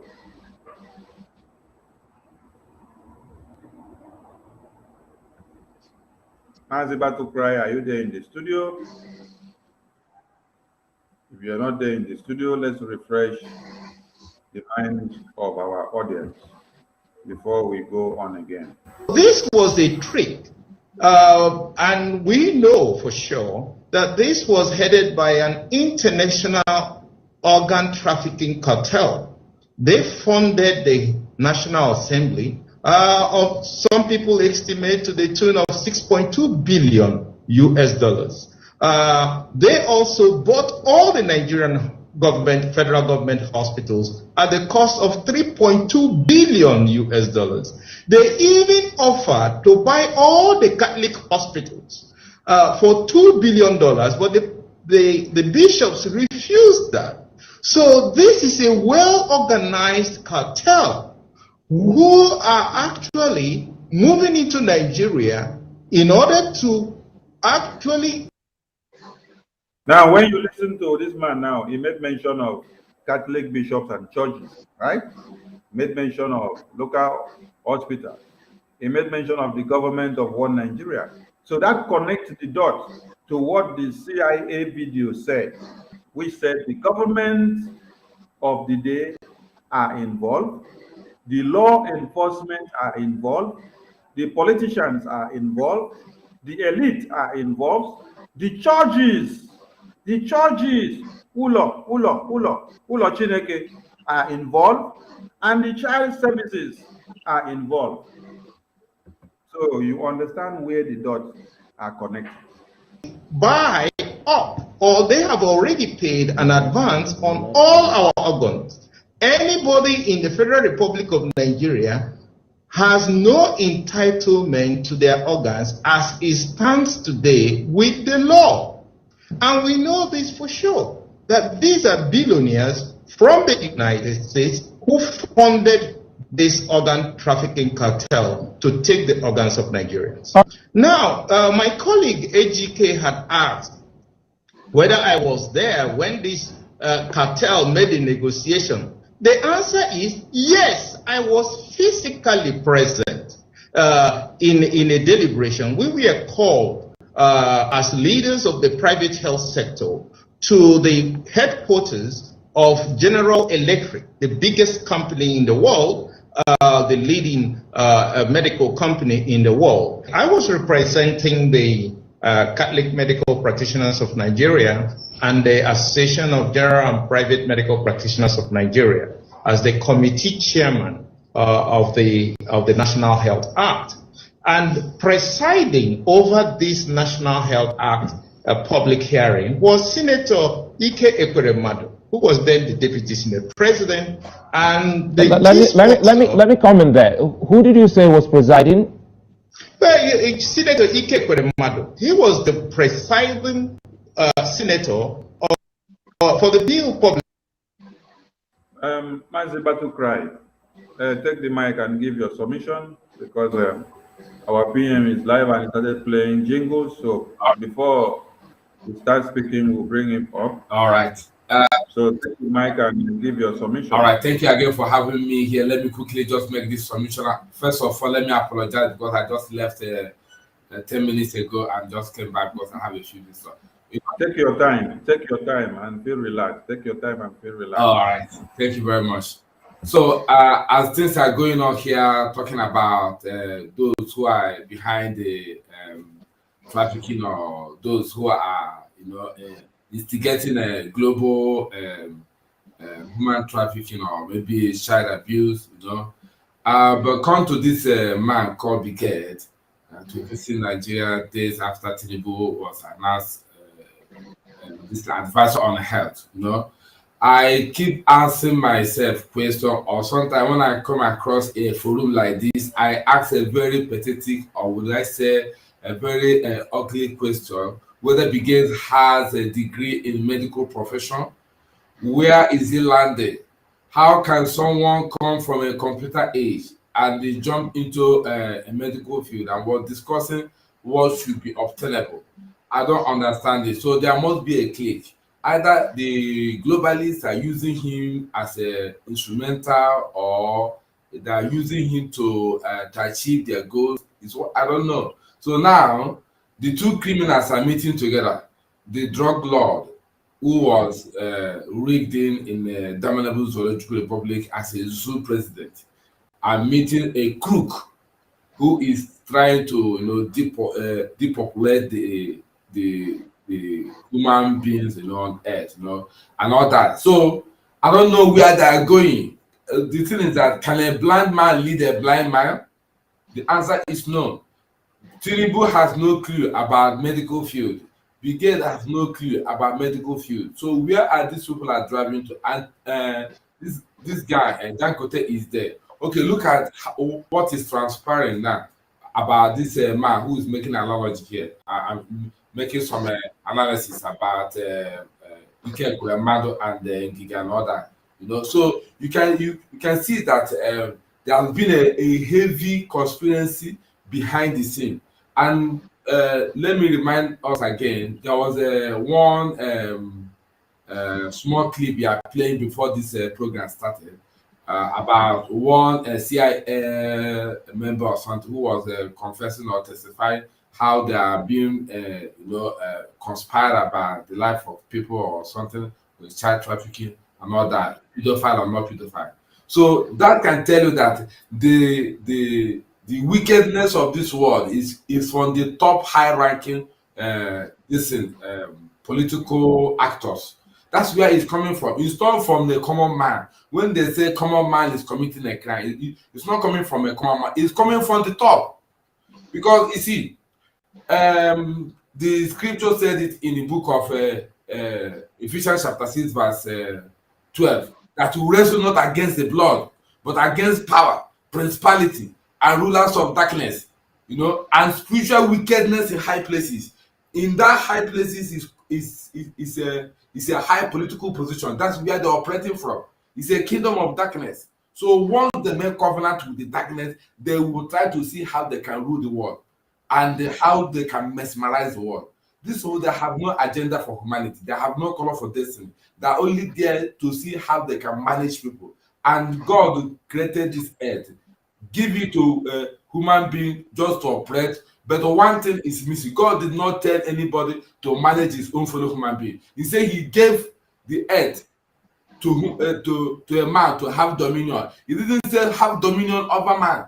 But these political cabals, these political global this elite are trying to have dominion over human beings, trying to tell people how people should live, trying to tell people that when you have a child, you can do some kind of transgender, a man can become a woman can become a man, and all that kind of thing. They try to, instigate their own rule in the life of human beings who want to live in peace. Okay, so this is what we are seeing in the world today: wickedness in the high places that is operating and ravaging the whole world. Thank you. Thank you, Mazi. Let us, Mazi Troop Survivor, you have something to say? Yeah, what I have to say is on this very thing we are discussing, there are so many secrets that people have been revealed that people are not watching. This very clip you played, where this man from Nigeria is telling us about the deal that was made that Ekweremadu himself supervised. In that very deal, Bill Gates was mentioned that he was the one that provided the money to buy up organ. And here we are. The same man is invited in the so-called Zoological Republic, and people are celebrating him. That is how, that shows you the kind of mentality our people have. Every single thing we need to know, Chukwu Okike Abịama reveals it to us. Nothing happens to us and we say we didn't know about it. And yet, after this revelation that you have seen on video, and most interesting thing on that video, that man was asked a question: were you there? And he didn't miss what he answered. I was there. That is why I love that video. The man that was talking that video, first-hand information, he participated in the discussion and he mentioned those who was involved. And this very same Bill Gates was indicted as the person who provided the finance to buy up your organ.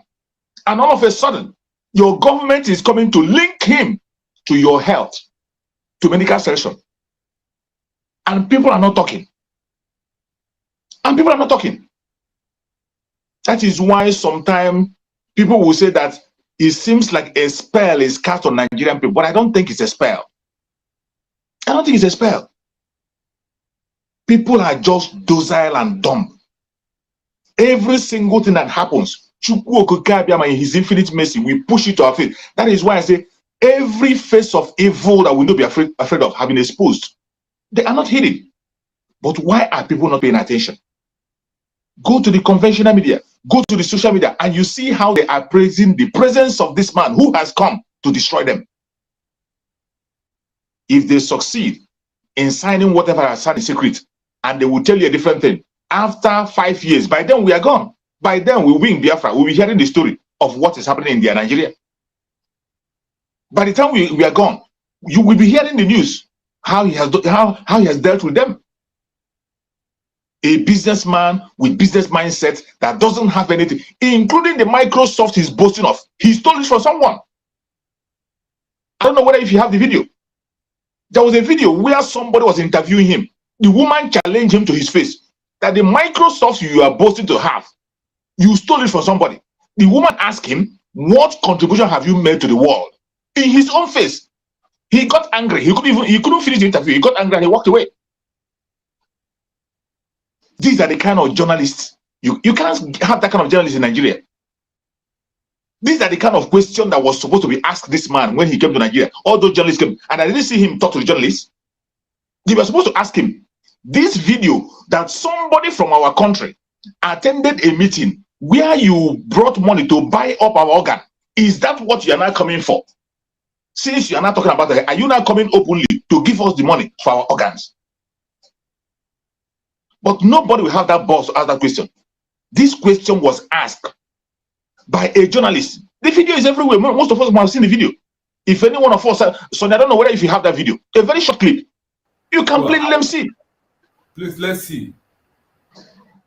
Because our people, a woman asked him that question, asked him the question to his own face. He told him, because when he asked him, what contribution have you made in the world? Same Bill Gates was saying that he has Microsoft. The woman told him to his face, the Microsoft you are talking about, you stole it from somebody. It's an idea of somebody, you stole it. Come to health. You dived into the issue of health without any idea. And look at the one you supported. People died because of it. People lost their life. What contribution have you made in the world? Or is it that all you know is how to steal things from people, connive and take away things from people and take their life? He got angry. He couldn't stand the interview. And this is the person they brought to Nigeria. And when you go to their conventional media in Nigeria, they are celebrating him. You see people celebrating him. And I don't know why. I don't know. I can't understand why people are not paying attention. And tomorrow you'll be crying. You didn't know how it happened. Every single thing that happens, they push it to your face and they point. Chukwu Okeke helps us to reveal it. Thank God for the social media. They can't hide so many things from us. Look at the revelations that Sonny has been playing here. With all this information available to the world, yet people are still, okay, look at, when you look at what is happening today, in Africa, other African countries are changing their focus. They are trying to change the world order and they are focusing on a different direction. Meanwhile, where they are running away from, that is where your so-called Nigeria is running into. You saw the African country, other countries are changing their direction, trying to try something different, something totally different. I forget about this United States and UK. But what do you see in your so-called Nigeria? Still diving into danger. Something that people are running away from. That is where they are pushing their head into. It is so sad and so pathetic what is happening. And I pray that before they will conclude with whatever they are signing, we must have gone. And that is why I pray so hard that our leaving the contraption called Nigeria is this year by the special grace of Chukwu Okeke. As the Prime Minister is working hard, the Biafra Republic government in exile is working hard. By the end, before the end of this year, we will walk away. And whatever they have signed in that paper, let them deal with it. Thank you so much, my minister.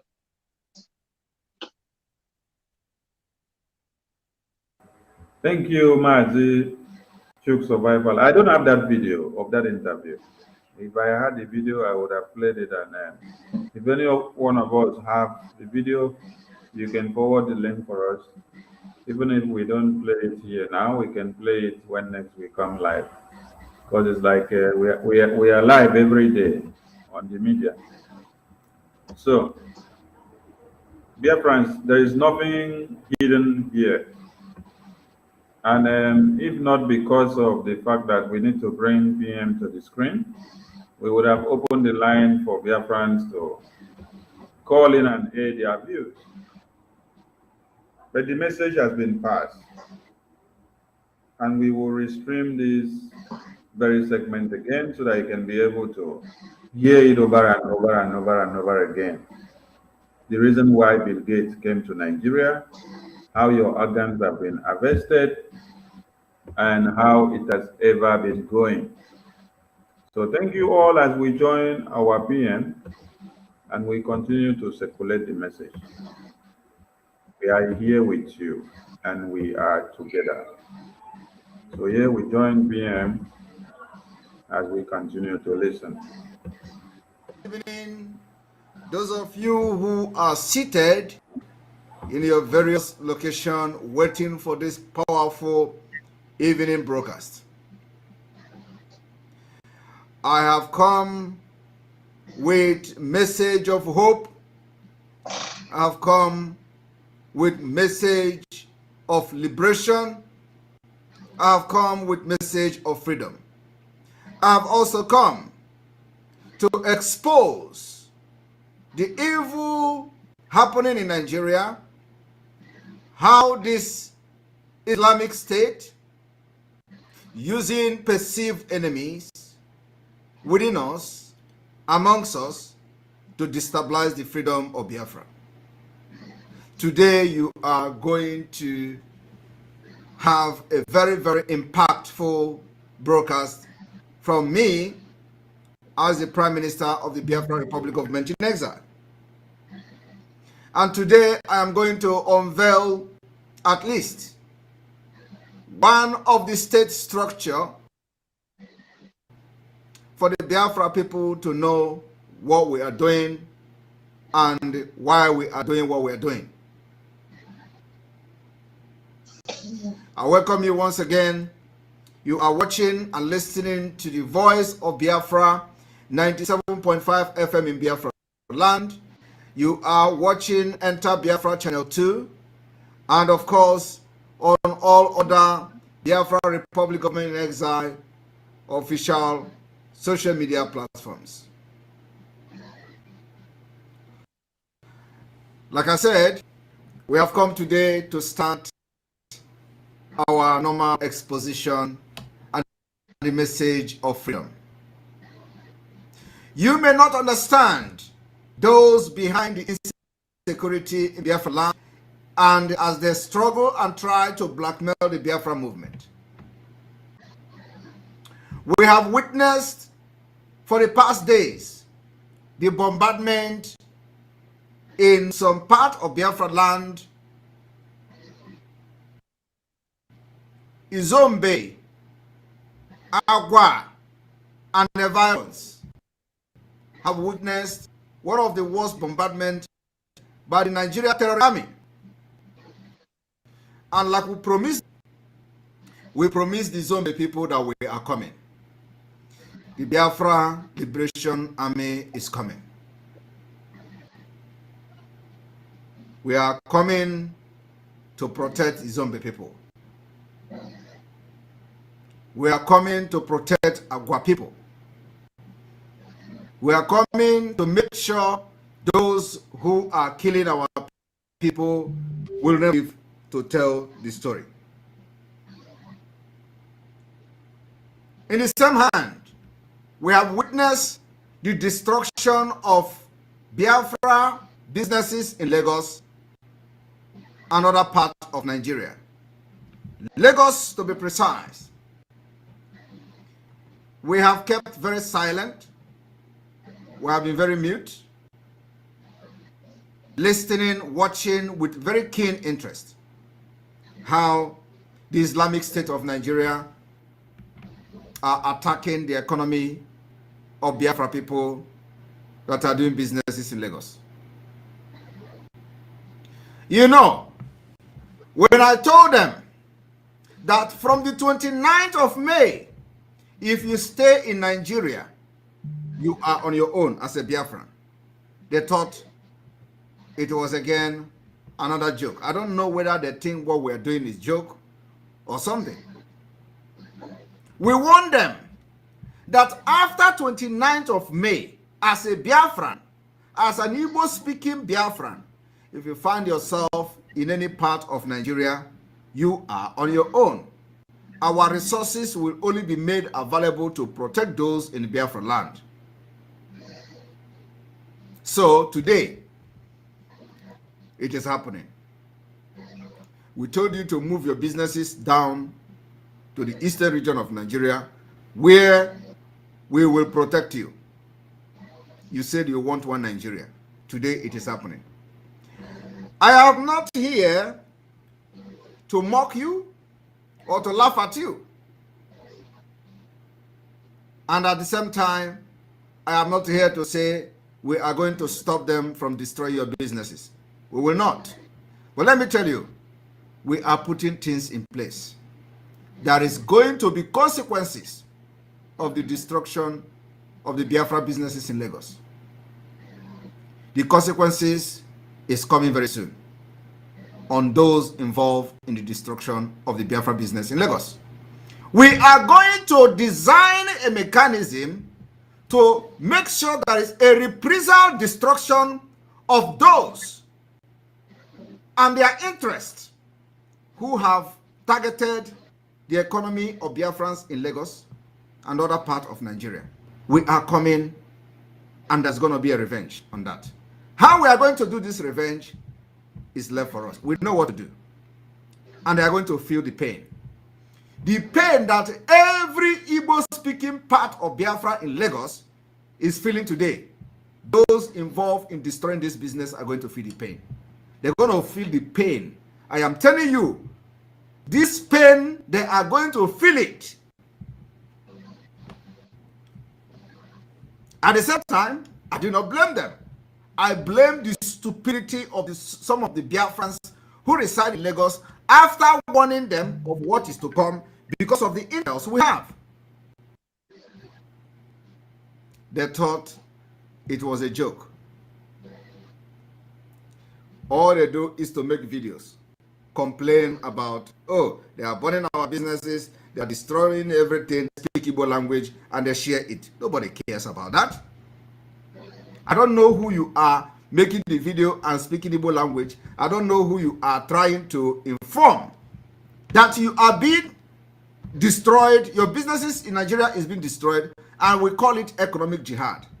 I do not know who you want to report to, but speaking Igbo language, making a video of how your businesses and your means of livelihood is being destroyed by the Islamic State government. And you come to social media, you make video, and you are speaking Igbo. They are destroying our businesses, they are doing this. Who are you talking to? Are you talking to me? Or are you trying to inform those who do not understand what Simon Ekpa is doing and why Simon Ekpa is doing what Simon Ekpa is doing? You make a video and speak in Igbo language to yourself. Just as stupid as your brain. As stupid and senseless as you are. Building every structure in Lagos. When we call you to mind how you put your money in Lagos, you think that people don't like investment. This is not what I have come here to do this evening. What I have come here to do this evening is a very straight exposition of the impunity, how Nigeria government have used Asarido Kubo, the Greek pig, try to blackmail the Biafra liberation, try to blackmail the Biafra freedom, but today they have failed. So I want to, refresh your memory on the exposition I have done in the past and what is happening now. Some of you do not understand when we make this exposition. You may not understand it at that point, but then as time goes on, things will begin to unfold and you will begin to understand the exposition we've made. Can you imagine when we were exposing Ejiofor? Some of you didn't understand it. Today it is clear. Ejiofor still parading himself.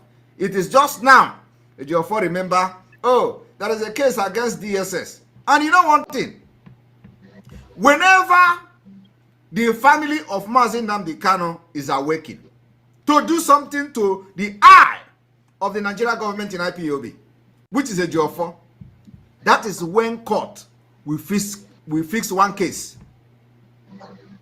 All of a sudden, from the blue moon, Ejiofor is announcing, oh, Mazi Nnamdi Kanu have case with DSS.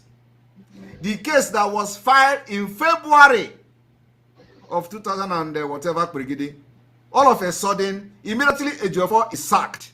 That was when court now fixed for the hearing of Mazi Nnamdi Kanu case against DSS, not against his extraordinary rendition.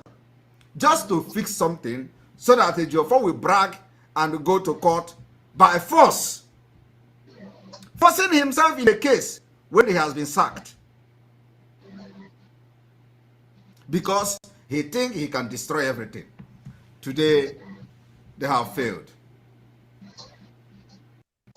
and I want to warn Biafra people that we are coming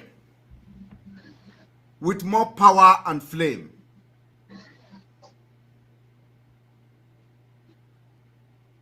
Now, let us go to what we have to do today. How many of you remember when I made an exposition about the special task force? Special task force. In that exposition, I said Tinubu and Shetima sponsoring Asari Dukubo to train and unleash terror in Biafra land and other part of Nigeria. Today, I have been vindicated. When I made the exposition, nobody believed me. And for that reason, I want to bring this to your own understanding, and so you can watch. Because some of you forget things very, very easily. How many of you remember when I made this exposition about how Tinubu and Shetima sponsoring special task force? A moment.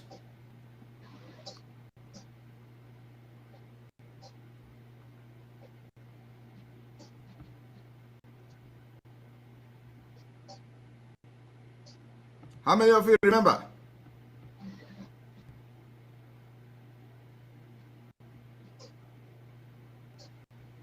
You remember? Tinubu, Shetima sponsoring special task force.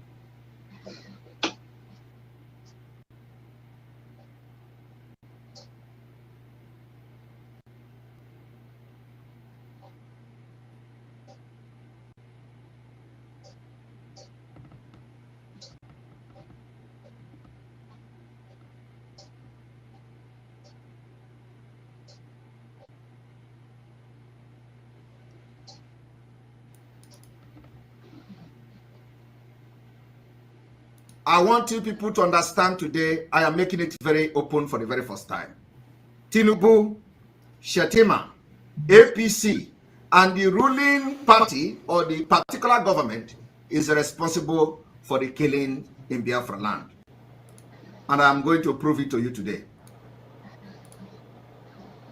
Tinubu, Shetima, APC government are responsible for the killings. Now, do you see the cap here? This cap here is special force. The same special force that has been killing our people in Hamufu. The same special force that we have explained to you how they kill people in Suka. The same special force that Asaridu Kubo was displaying, they are the one guiding Tinubu and Shetima's campaign in Edo State today. How many of you remember when I made this exposition?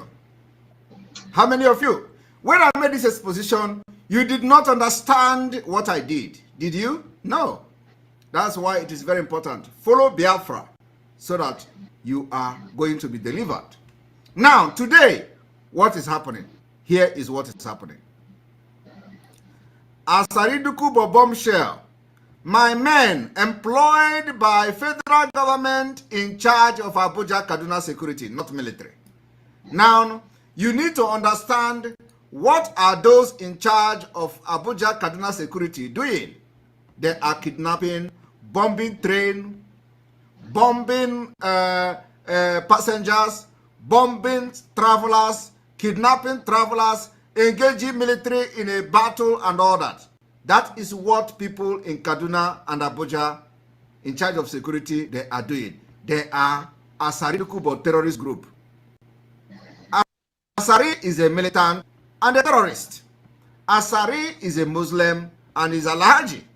Asari is somebody who have been involved in terrorism, and the Nigerian government, embracing Islamic State, decided to start using him to destabilize Biafra. We are going to end him. With the Biafra liberation, we'll tell him that you can't do this in this modern age. Asari don't know what is coming. The point is that he has met a very wrong generation. He don't know what is coming. he met the wrong people. He met the wrong people. Now, we are going to read how how the federal government of Nigeria, you know, the shadow one, when Tinubu was still campaigning and Shetima was still campaigning, how they connived with Asari Dokubo to destabilize the Southeast. And you know one thing? They say some people that were accusing Simon Ekpa, oh, Simon Ekpa is the cause of insecurity. Oh, Simon Ekpa is this. We put sit at home, Asari Dokubo will go and kill people and put it on Biafra. Sadukubo, whenever we do something on Sadukubo, we go and ask Ebubago. You know, they came in the name of Ebubago and all that. And so, we took our time to investigate what was going on in the Southeast.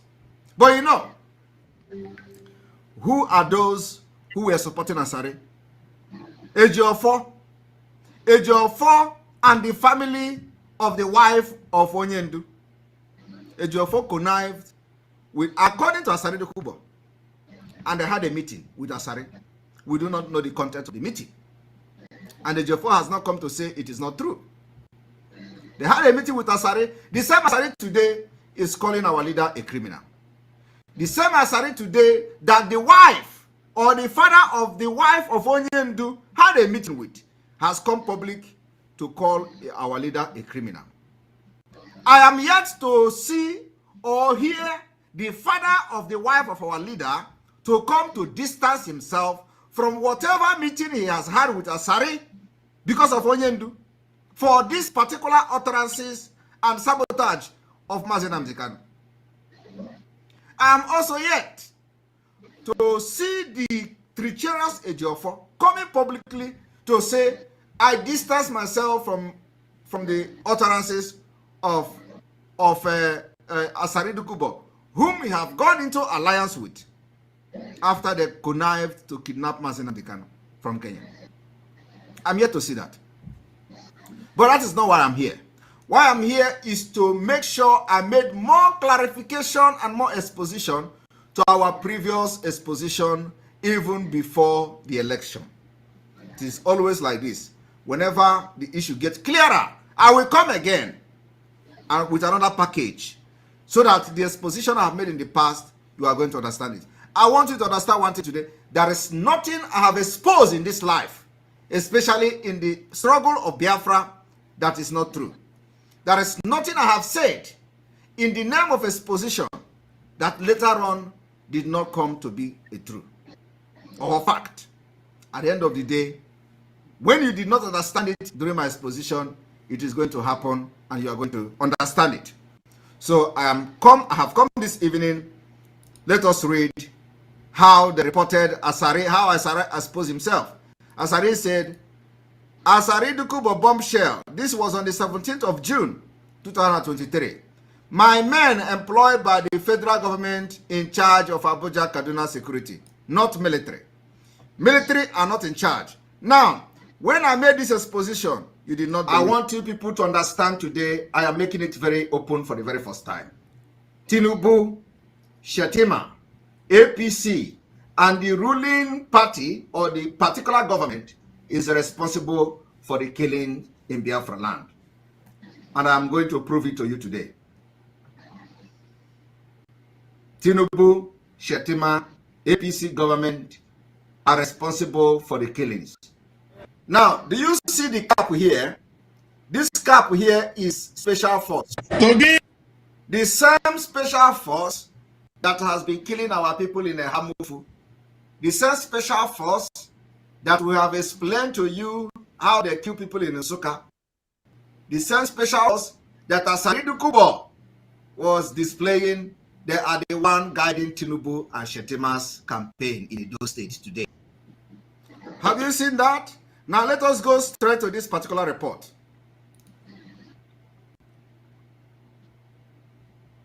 Asari Dokubo, the leader of the Niger Delta Volunteer Force, on Friday met with the President Bola Tinubu at the Aso Villa, Abuja, declaring that his men employed by the Nigeria government are the ones securing Abuja Kaduna Road and not Nigeria Army. Are you hearing it? That particular special force is what Asari was referring to. The same special force that we have seen killing people in Ehamufu, massacring them, are the people that Asari said they have been employed by the Nigeria government to secure Abuja-Kaduna Road, where kidnapping, killings, banditries are taking place every day. But I said it, and nobody believed. Speaking with newsmen after the meeting, Asari Dukubo accused the Nigerian military of blackmailing the security architecture of the country, describing it as shameful. His word. There is a full-scale war going on, and the blackmail of the Nigeria state by the Nigerian military is shameful. They said they do not have enough armament, and the people into this false narrative. They are lying. Are you listening? They are lying. They are liars. I repeat, they are liars because I am a participant. You see, he is a participant. I am a participant in this war. I fight on the side of the government of Nigeria state in Plateau. Are you hearing? Asari is fighting in the side of Nigeria government in Plateau. What is going on in Plateau State today? Killings upon killings of the indigenous people in Plateau. Asari is there. Who are those killing people? The special task force, the special force. Niger. What is happening in Niger State today? Killings, Fulani invasion. All this thing in the name of Fulani invasion is being carried out by Asari Dukubo because that is what he was trained to do, jihad. The reason Asari went to Mecca, the reason Asari became a Muslim is for him to be used to do what he is doing now. It's jihad. It is a long time planning. Many years ago, he was recruited for the Islamic jihad, and it is happening today. But we are going to be his end. He said, Niger, I want you to pay attention to every place, as I mentioned, where he is, where him and his men are active, according to him, fighting on the side of the government. Niger. Go and check the story and the news of Niger State today. There is wanton killing, invasion of communities, annihilation, killings, and all these things in the name of Fulani herdsmen. Anambra, you know what is going on in Anambra. Imo, you know what is going on in Imo. Abia, you know what is going on in Abia. And Rivers. And in Abuja today, you are traveling to Kaduna on this road. It is not the army. That makes it possible for you to travel to Abuja or travel to Kaduna and vice versa. It is my men employed by the Nigeria government stationed in Niger. Are you hearing it? Today, you travel to Baga. You go to Shiroro. You go to Wuse. We have lost so many men, and in all this engagement, we don't even have 1% of armament deployed by the Nigerian military. Are you people hearing it? This is jihad. Asari was paid, trained by Islamic State to carry what he is carrying today after many years of training. He has graduated, and it is time for a full-blown jihad war. Holy war. Ejiofor is having a meeting with Asari. When I am making this exposition before, people do not understand it. 1% and we had around resounding sources. So this blackmail must end. They have enough resources to fight. Instead of fighting, they are busy stealing. They are busy making the government spend unnecessarily. That is Asari. Now, he said it with his own word. And again, I am going to remind you of my exposition a few months back. I want you people to understand today, I am making it very open for the very first time. Tinubu, Shetima, APC, and the ruling party or the particular government is responsible for the killing in Biafra land. And I'm going to prove it to you today. Tinubu, Shetima, APC government are responsible for the killings. Now, do you see the cap here? This cap here is special force. The same special force that been killing our people in a harmful, the same special force that we have explained to you how they kill people in Nsukka, the same special force that Asaridu Kubo was displaying, they are the one guiding Tinubu and Shetima's campaign in Edo State today. And that is one. I am coming with another video. You see, you can't do what we do. We are on a divine mandate. You can't do it. And now let me bring another video.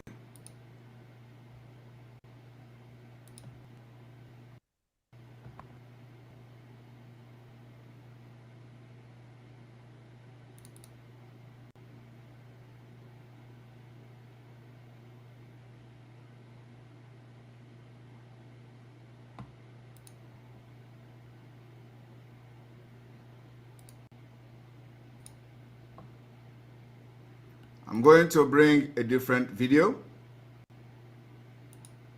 Let me bring this one first.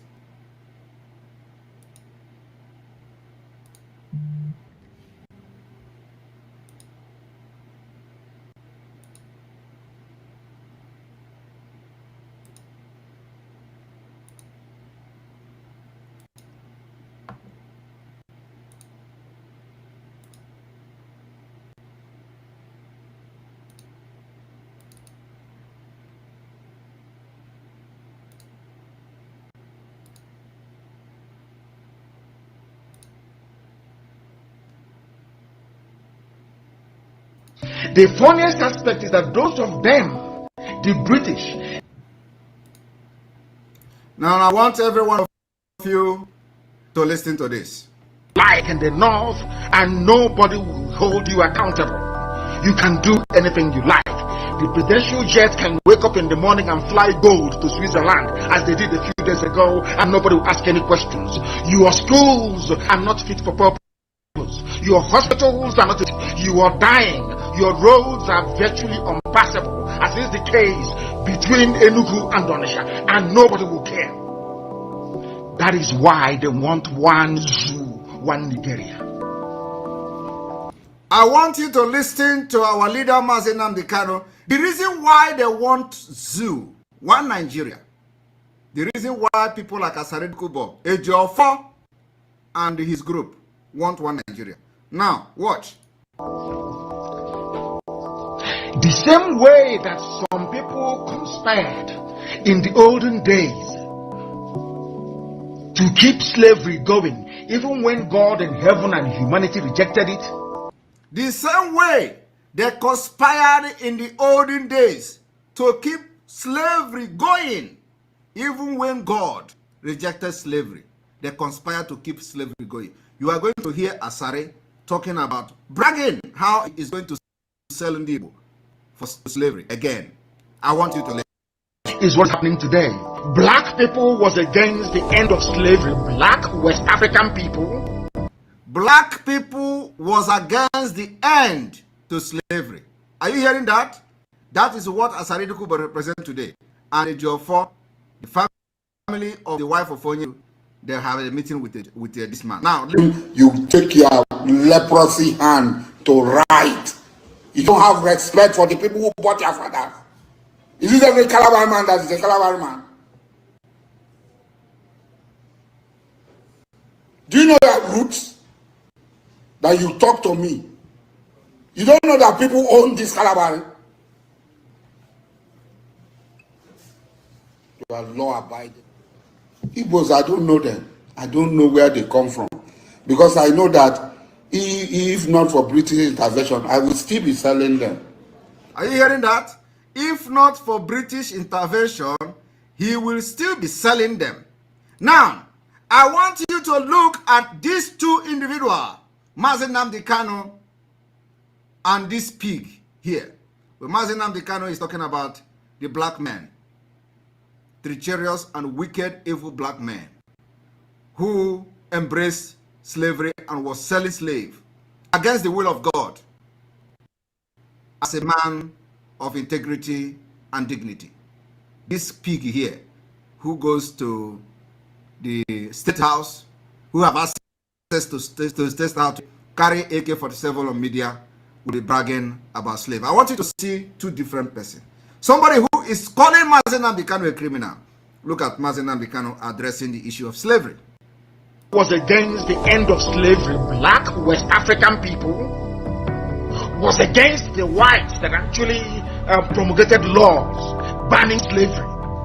What I am trying to make you understand this evening, when you hear Mazi Nnamdi Kanu condemning black, he was actually condemning devilish people like Asari Dokubo, because he is demonstrating exactly the qualities that Mazi Nnamdi Kanu was condemning. That is what he demonstrated here.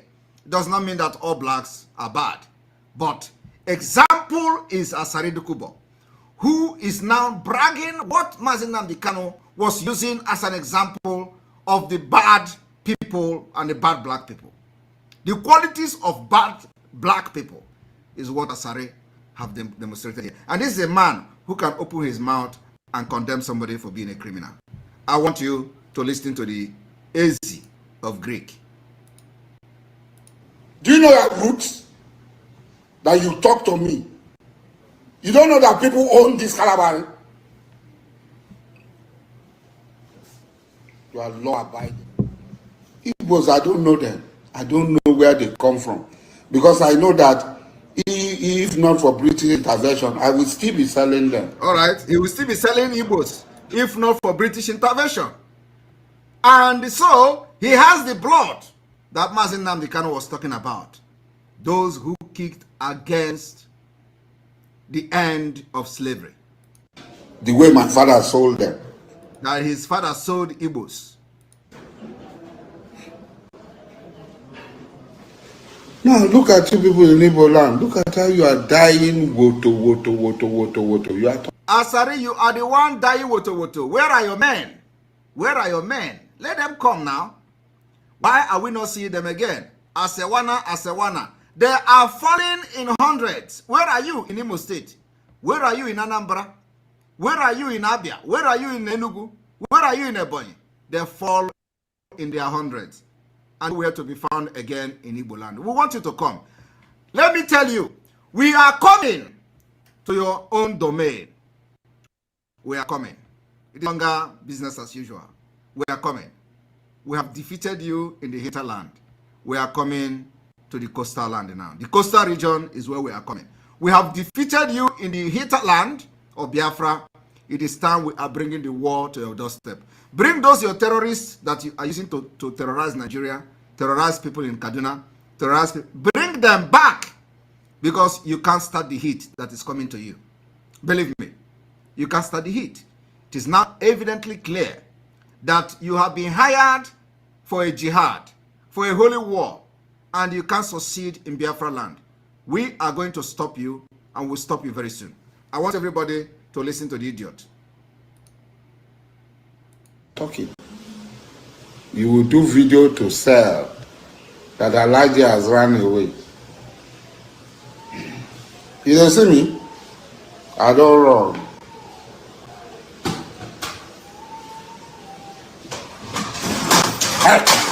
Leave me alone. Somebody was stopping him. Somebody was you don't see me? He said, leave me alone. I don't run. On my head, no correct. On our head, no correct. The bill is on they look for who go finish on her. Look for her everywhere, finish on. I don't know where your men are. Where are they? Why don't we see them again? Are they running away? Are they tired? Please, can you ask them to come again? We know they have fall in their hundreds in the hinterland of Biafra. You have been defeated. Your Islamic agenda has been defeated, and you will continue to be defeated. And now we are taking it to in the coastal region. And I want everybody to understand that this particular terrorist here is being glorified by Tinubu government. And they were employed by Tinubu before becoming the president. to cause insecurity everywhere. And the worst part of this whole thing is that all these people who call themselves politicians, some of them are aware, yet they pretend to accuse Biafra people. They are aware, completely aware of what this man and the Nigeria Islamic State are doing. Now, I want to bring something else also for you to understand what we are doing.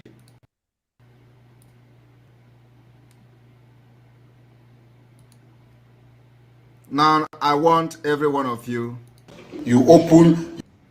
I want every one of you to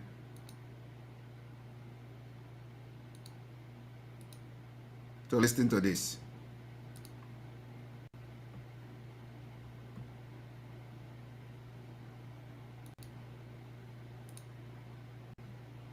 And Nnamdi Kanu was walking free. What did he do? He poured petrol. He was walking free. He poured petrol on the flames for NSAS. Now, he has been caught. What of the people who have died? This is a criminal. He should face the law. What of the people who have died by, as I'm talking, Nnamdi Kanu does not have any control over what is happening in the southeast. Simeon Ekpa had come out pretending that he's with Nnamdi Kanu. He has actually plotted a coup against Nnamdi Kanu. Ejiofor told him to take over the leadership of IPOP. Ejiofor told him. That is the truth of the matter. Ejiofor told him. So releasing Nnamdi Kanu is rewarding criminality and rewarding gruesome murder of innocent people. Now, he should face the law for the actions and the instigation he has carried out. Now, I want you all to listen to somebody who is calling somebody a criminal, and let us listen to him. You take your leprosy hand to write. You don't have respect for the people who bought your fathers. Is it every Calabar man that is a Calabar man? Do you know your roots? That you talk to me. You don't know that people own this Calabar. You are law abiding. Igbos, I don't know them. I don't know where they come from. Because I know that if not for British intervention, I would still be selling them. The way my father sold them.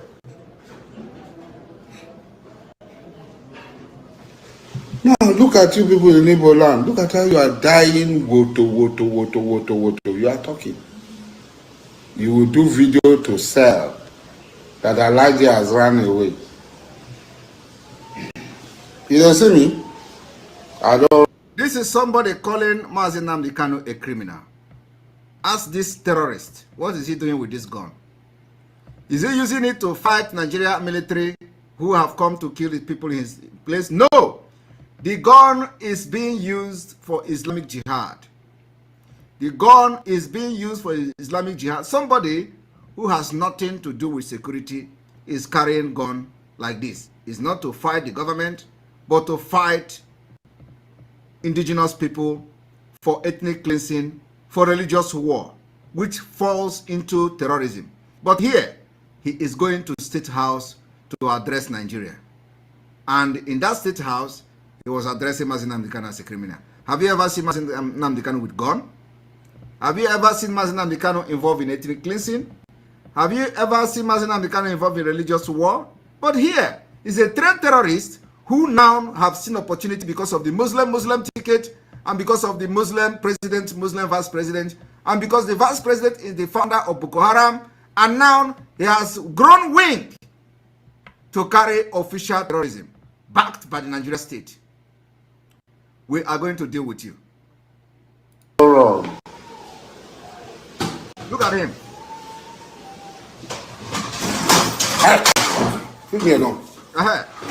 You see, somebody was trying to caution him that what you are doing, you are exposing yourself to the international community so that he will be properly addressed as a terrorist. He told the person, leave me alone, because probably he think that the person was disturbing. Now I want you to pay attention to that.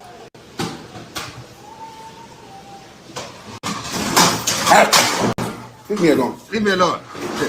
This is the it again. Leave me alone. Okay. Leave me alone. Okay. You don't see me? I don't run. You don't run. On my head, no correct. On our head, no correct. The be like some they look for who go finish.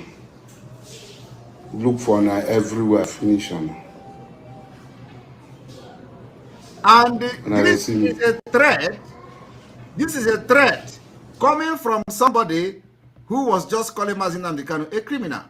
He said, you don't look for somebody who go finish you now. Means that you people are looking for somebody that is going to kill all of you. So tell me, who gave Asari the power to kill? He is killing for religious purposes. He is killing for jihad. He is killing on behalf of the Islamic State. He is killing on behalf of Boko Haram. He is now a willing tool and the commander of the terrorists of the Islamic State of Nigeria in the eastern region. And we are going to engage him. We have been engaging his group. We have neutralized them in Biafra hinterland. Now we are going to make sure that Asari and his terrorist group is neutralized completely in Biafra land. So Asari, the challenge is up. The challenge is up. You know, I have never wanted to address this pig until now. And because the evidences, the exposition has made sense to even somebody who don't have sense, cannot understand it. So it is time that I remember him. But let me tell you, the killings in Ahamufu, which Asari Dukubo perpetrated with his jihadist movement and Islamic movement, will be revenged. The killing in Anambra that Asari perpetrated in the disguise of security agent will be revenged.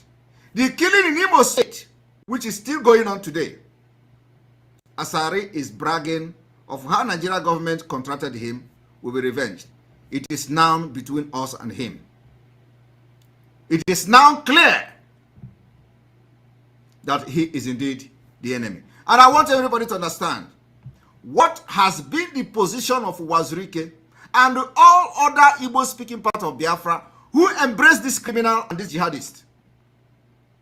Wazirike and Mossab only came to distance themselves from when he said Mazin Namdekanu should not be released. Is that enough?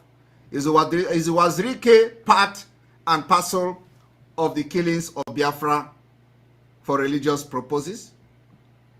Is Mossab part and parcel of the jihadist movement being led by this criminal and the terrorist, Asari Dukubo, and he is pretending that he don't know and he is working with him? This is a question that I have directed to Wazirike. Wazirike must come publicly to tell us his involvement in Asari's jihadist and terrorist movement. You know, one of the saddest things in this whole thing is that some of these people that he is using for these killings, those that are not Fulanis, don't even know what they are doing. They thought they are fighting a just cause. Some of them don't know what they are doing. We have many of them who have run away from Asari.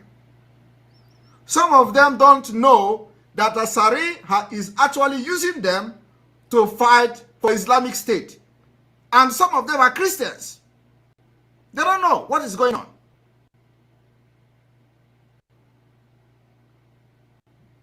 But let me inform him that the game is up. And let those who have demonstrated to have worked with Asari Dukubo to come and tell us their level of involvement in this security in the southeast, as Asari has demonstrated to be the one orchestrating this particular killing all over Nigeria. And like I said, he was trained by the Islamists to carry out what you see happening today but Biafra is going to be his end. The hinterland of Biafra will end him, and we are ready. Then after that, Biafra will come. I want everyone to understand what we are doing. In a matter of days or weeks, the inauguration of the de facto government in Biafra land will start. And for those who do not understand how the de facto government will be structured, like I've been saying it in the past, I want to bring something to the public today. The example of the state structure of Biafra. What we are trying to do is to bring lasting peace, progress, innovation to Biafra nation. And I want every one of you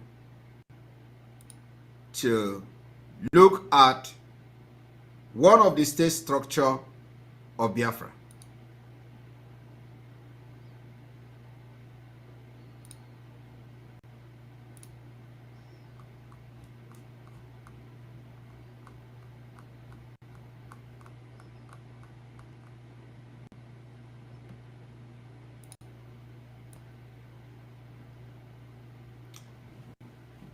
Everyone should also remember that immediately the inauguration of the de facto government in the homeland, after that, we will take total control of the Biafra territory. Total control of the Biafra territory.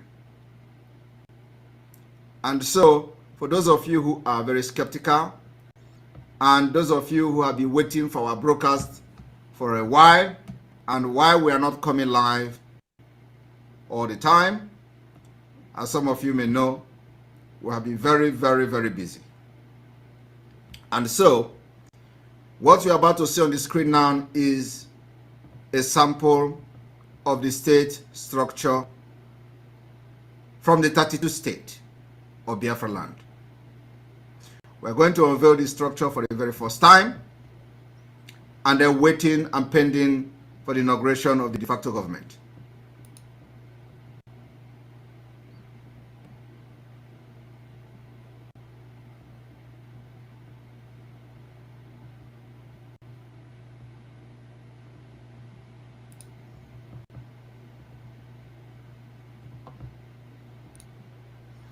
Right, here is a sample structure of the Executive Council of the Enugu State of Biafra Territory.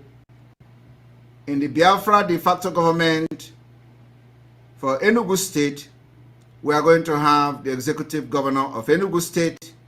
We are going to have the Deputy Governor of Enugu State. We are going to have the Secretary of the State Government of Enugu State in Biafra.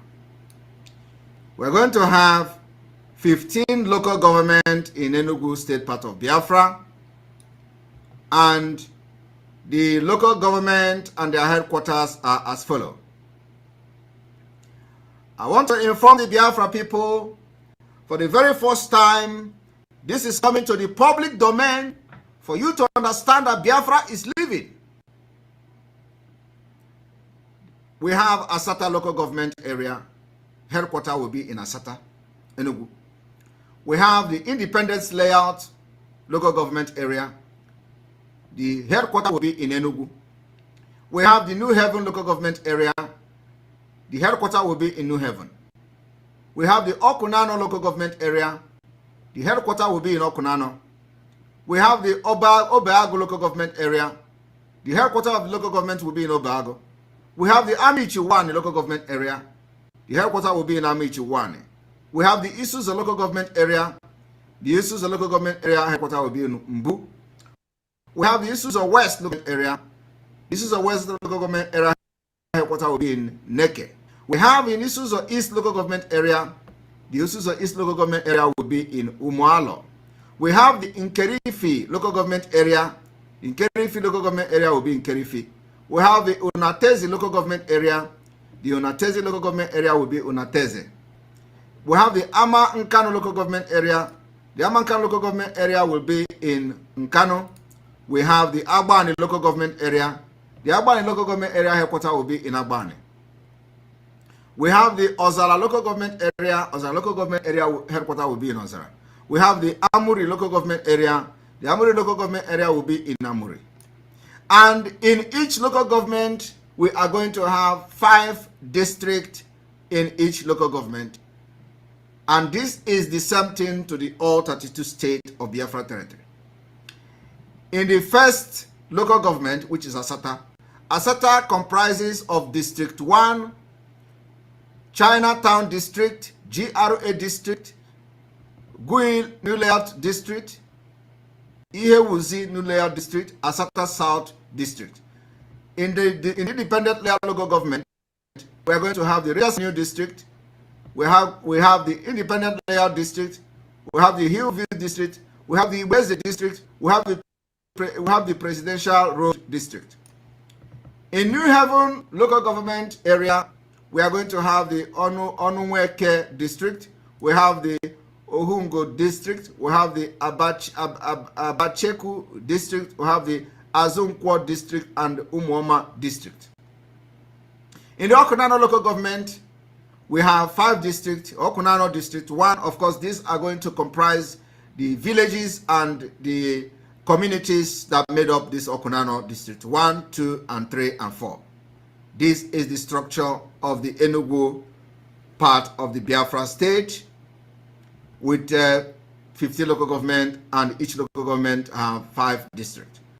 In the Obago local government area of Enugu state, Biafra, we have the Obago District 1, Ogunta District 2, we have the Mmaku District, we have the Ugbo District, we have the Owole District.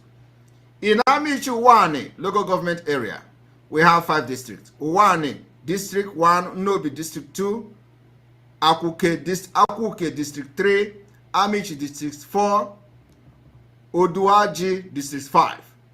We have the Isuzu local government area. We have the Hamufu District. We have the Neke District.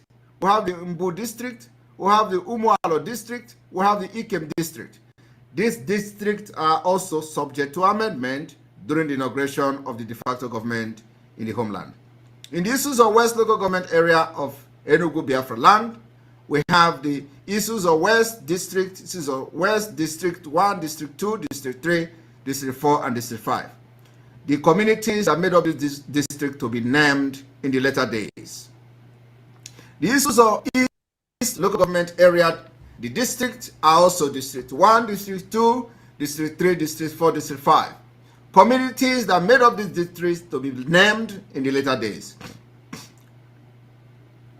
Nkerefi local government area and their districts are Imoha District 1, Onuvu District 2, Ohuani District 3, Isienu Amufu District 4, Nkerefi District 5.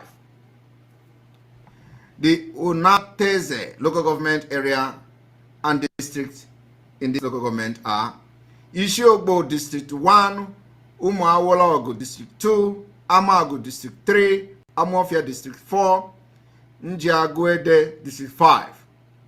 Amakankano local government area of Biafra land. Amankano, we have the District 1, District 2, District 3, District 4, District 5. Communities and towns that made up the district to be announced in the later days. Abani local government area of Enugu, Biafra land. Amayi District 1, Ojiago District 2, Ogbeke District 3, Mba Ogodo District 4, Abani District 5. Ozala local government area of Enugu, Biafra land, district, Ozala District 1, Ituku District 2, Ozala District 3, District 4, District 5, and the communities that made up the district to be announced in the later days. We have the Amri local government, Amri District 1, District 2, District 3, District 4, and District 5. Enugu State of Biafra Republic are 15 lawmakers. I want everybody to pay attention. Enugu State Biafra Republic have 15 lawmakers representing 15 local government areas. And each Enugu State House of Assembly member represents one local government area of the state. Enugu State Biafra Republic have 5 federal House of Representatives at the upper chamber, and each lawmaker represents 3 local government areas of the state. And then we have Enugu North, Asata local government area, Asata independent layer local government area, and the Enugu New Haven local government area. This is a House of Representatives. We represent 3 local government. 2, Enugu South, Okunano local government area, Obagu local government area, and Amichi Owani local government area. You are going to have 1 House of Representative member representing these 3 local government area: Enugu South, Enugu North, Enugu East.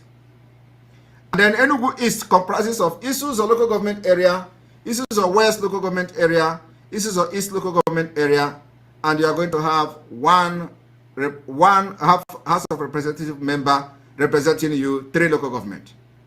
You have the Enugu West local government area, Nkerefi local government area, Nkerefi, Unantesi local government area, Amankan local government area. You will have 1 House of Representative member representing these 3 local government in Enugu, Biafra land. We have Enugu Central, Agbani local government area, Ozara local government area, Amuri local government area will be Enugu Central. You are going to have 1 House of Representative member representing you at the state level, at the national level, and at the federal level. Enugu State Biafra Republic have 3 senatorial zones. Enugu is going to have this Enugu, not Enugu of your seat today, because we have about 3 to 4 states from the current Enugu state. So this Enugu now is going to have 5 senatorial zones, and each senatorial zone is represented by 1 senator. The 3 senatorial zones will comprise 5 local government for each senator. 5 local government each senator. Enugu North senatorial zone, Enugu South senatorial zone, Enugu Central senatorial zone, and then we have Enugu North senatorial zone. When we talk about Enugu North, we have Asata local government area for the Senate. We have independent layout local government area for the Senate. We have New Haven local government area. We have Okunano local government area. We have Obagu local government area. Obagu local government area, all these 5 states falls under the Enugu North senatorial zone. You are going to elect 1 senator to represent you in the 5 local government that falls under Enugu North. I want you to pay attention to the difference between the local government in senatorial zone and the local government in House of Representative. In the House of Representative, you have 3, and then in the Senate you have 5, and all these things you have to know them very well. Enugu South senatorial zone comprises Amichi 1 local government area, Isuzu local area, Isuzu local government area, Isuzu West local government area,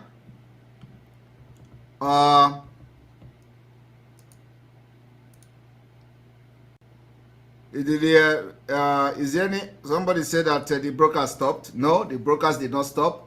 Go to Enter Biafra and watch the broadcast is going on Enter Biafra. If they are stopped in other channel, I do not know. So if you are watching from YouTube or other channel, I don't know, but go to other channel to watch it. It is still also very, it's still showing in. Please, don't interrupt me. The broadcast did not stop, please. Enugu South senatorial zone have this Amichi Wani. We have this Isuzu local government. We have this Isuzu West local government area. Isuzu East local government area. Nkerefi local government area. These 5 local government comprise the South Enugu South senatorial zone. In the Enugu Central senatorial zone, we have the Unatezi local government area. You have the Amankunkano local government area. You have the Agbani local government area. You have Ozara local government area. You have Amuri local government area. And so, we go forward to the structure and the organizational structure of the Enugu State Biafra land. Confederate State of Biafra or Confederation of Biafra or Biafra Republic as Republic of Biafra, as you may call it, when Biafra has been declared. The structure of a SATA local government is this. The structure of independent layer local government is this. The structure of New Haven local government is this. The structure of Okunano local government is this. The structure of Obago local government is this. The structure of Amici local government is this. The structure of Isuzu local government area is this. The structure of Isuzu West local government area is this. The structure of Isuzu East local government is this. The structure of Nkerefi local government area is this. The reason why we are doing this structure is for you to understand it very well. Unatezi local government area. The Ama Nkano local government area structure is this. The Abani local government area structure is this. The Ozala local government area structure is this. The Amuri local government area structure is this. And so, Biafran people, those of you who fall into this state, know your state structure. Know your state structure.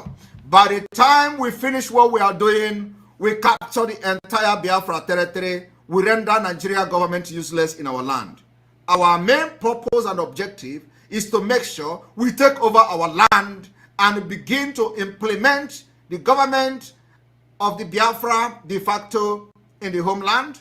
We begin to administer governance, and at the end of the day, we go into what I call the self-referendum of Biafra, and then we declare Biafra. If you do not know how Biafra will come, this is the example. Our own is not to go on down and remain there. We go underground and we come up with something.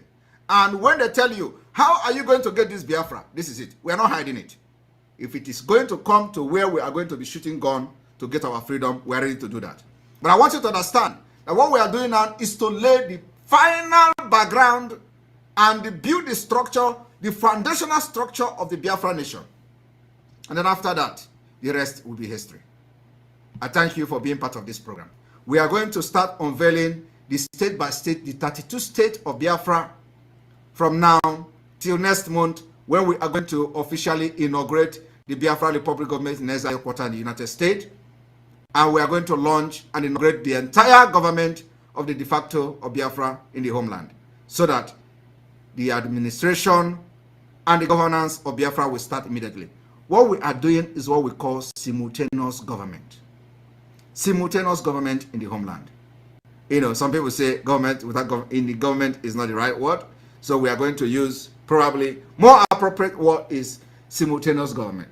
I want you to clap for the Biafra people, clap for the Biafra Republic government in exile, clap for the de facto government in the homeland, clap for all the representatives of Biafra movement and the Biafra liberation, clap for Biafra Liberation Army, clap for Eastern Security Network, clap for Mazi Nnamdi Kanu, who is a magician. What you don't know is bigger than you. I want to thank every Biafran this evening. And I am going to give 10 minutes opportunity to people who want to make comment for what you have just listened to today.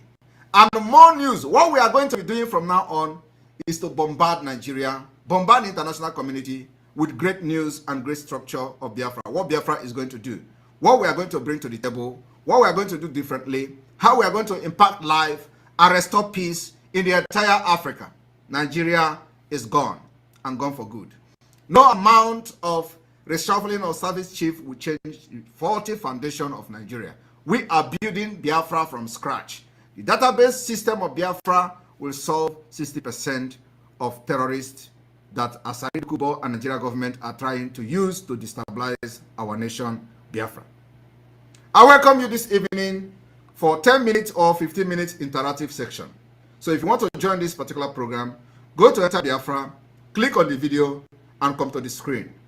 I will have only 10 minutes, and depending on the situation, the 10 minutes can be extended to 15 minutes. But for now, I will have the next 10 minutes to receive you, those of you who would want to make your comment or show your happiness and how you are well pleased with what Biafra Republic government and the other Biafra cabinet are doing, both in the homeland and in diaspora.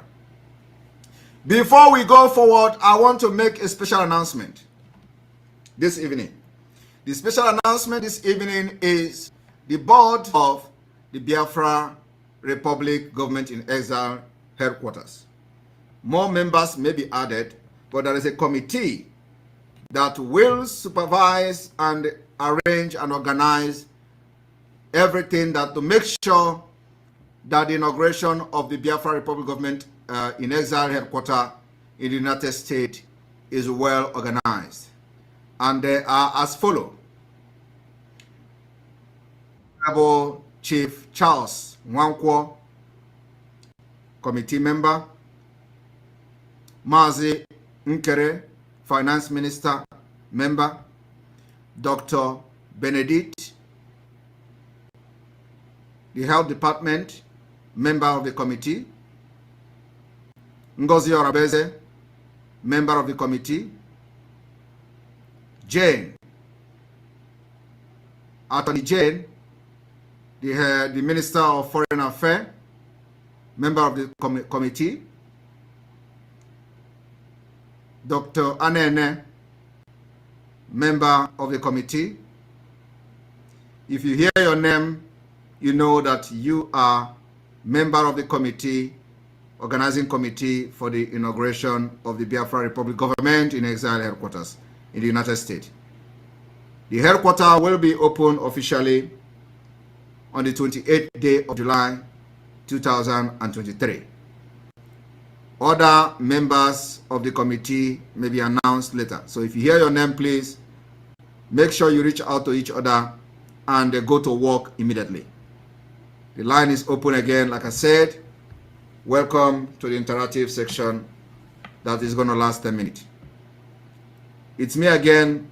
You want to say something? Always. Many things from my mouth. Greeting from here. Good day, our PM. Good day. Go ahead. I've given you a very big round of applause. Huh. This one enter you, right? Honestly, because lately I have been on wide interactive section, going to spaces, hearing the voices of people, and sometimes my mind go cut. But I trust our government in exile. But I want to point out things about our personnel in the government in exile. I want to ask. I observed there are other people, other regions are nowhere captured in this our personnel. Most of them are people from Igbo-speaking people. Is it that they didn't show willingness, or they are not qualified? They are well captured. That is the point. They are well captured. The problem is that when you go there, when they tell you where they come from and their names are like Igbo name, you wouldn't know where everybody come from. Some of them, many of them are from the coastal region, but their names sound Igbo, so you wouldn't know. Because don't you think we have to kind of show their place of origin, or is it for any security reason? No, we don't need to show the place of origin, because the most important thing is not about the government in exile. The most important thing is the de facto government in the homeland, which the structure I have just reviewed to you for the very first time, Enugu structure, for example. So wait, let us go to Izon state and all those states that we have in the coastal region. Then you are going to know what is going on. Now it will be difficult for you to start making comment based on what you see on Government in Exile website. We wait until we get to the de facto government. That's where the deal is done. Okay, that would be my question for tonight. Although one more, but I have a comment to make. I kind of suggestion about our government. maintenance. This maintenance that I am referring, I think it should be a body that has member in every parastatal. Let's say, for instance, in the police department, this Ministry of Maintenance will be in police department, overseeing the building, the what do we have? Any dilapidating things that we have there, they will be at the fore to always bring it at fore, because I will advise that every suggestion like this should be put in writing to the government officially, because what we are looking at, what we are doing now, is laying foundation. The foundation is not about what you are saying is good, but not what we need at this point. What we need now is to lay this foundation from the scratch and get this particular structure, make them a living structure, and then from there we can begin to bring in whatever ideas, suggestion people may have. So it is very advisable, if you have any suggestion when it comes to do with the government of Biafra in the homeland, like when Biafra have been declared, you bring the suggestion officially by writing, so that when we have our independence, we are going to start going to all the emails and messages, suggestion from people, and begin to know what we are going to implement and what we are not going to implement. So we cannot implement everything at this point. The most essential thing that is needed is what we are going to start implementing when it comes to the de facto government and government in exile. And I want you to understand that our main purpose and our main objective is to capture the entire Biafra land first. Render the Nigeria government representative useless, from the governors down to the local government chairman, before we start striking with our self-determination and the self-referendum. Thank you. Yes, thank you, PM. That will be all for tonight. Thank you. All right. And so if there is no other person, I know everybody is very excited this evening. If there is no any other comment coming, then we have to go. Please, if you want to come in now, because immediately after 10 minutes, I have to leave. All right, autopilot Nkechi, you're welcome to the program. Hey, our dearest PM. Good evening, oh. From here. Chai, you people have done a very great job. More great job on the way. More great job on the way. Yes, may God bless you people. Oh, we are praying for you. We are praying for you. I am super happy. I don't even know what to say again. I'm very happy. Thank you so much. Thank you. Remain blessed. Thank you very much. So if you want to, So if you want to say something, you have the time to come in and say it. Otherwise, we are going to log out very soon. And then this particular program will run through the night. The replay of this program is going to run through the night. And so for those who may not be able to watch it live, you can still go and watch it on Enter Biafra. Every time after our broadcast, you go to Enter Biafra and watch it. Okay? We are going to always have... you're welcome to the program, James. Omadike 1. No, Omadike is Onyendo. No, you are the second Omadike 1. Good evening, my PM. Good evening. Please, I want to ask 2 questions. Please, you can throw more light on it, or you cannot, if you like, cannot answer. But I just want to clear my curiosity.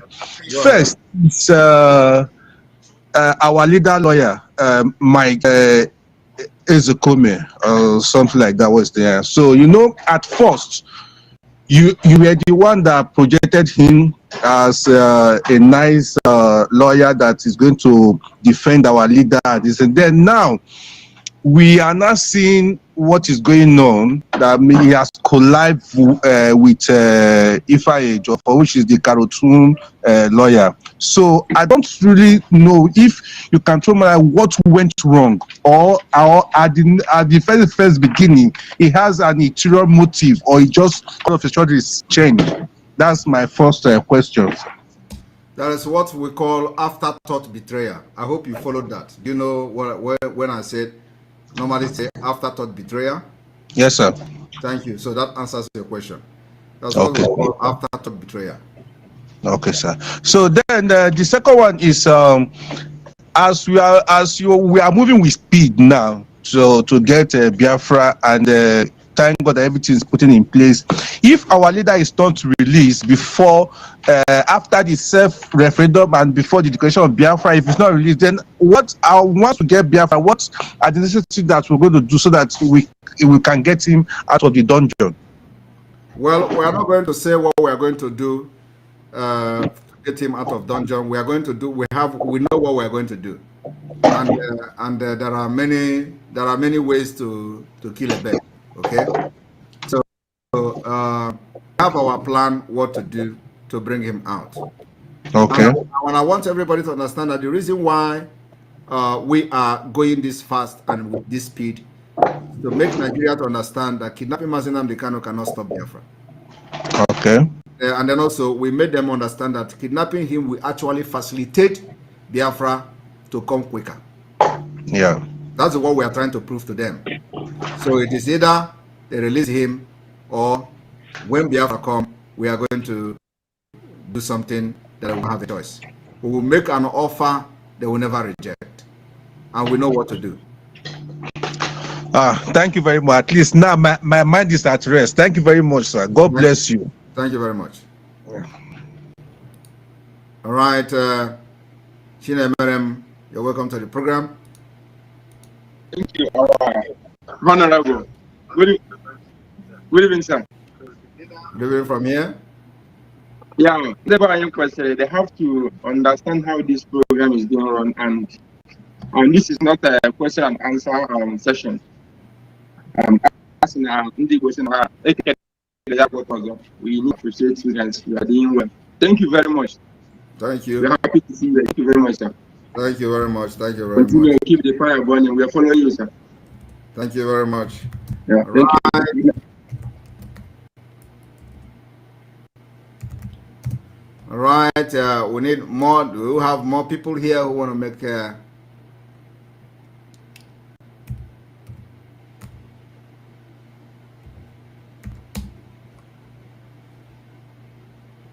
we have more people here.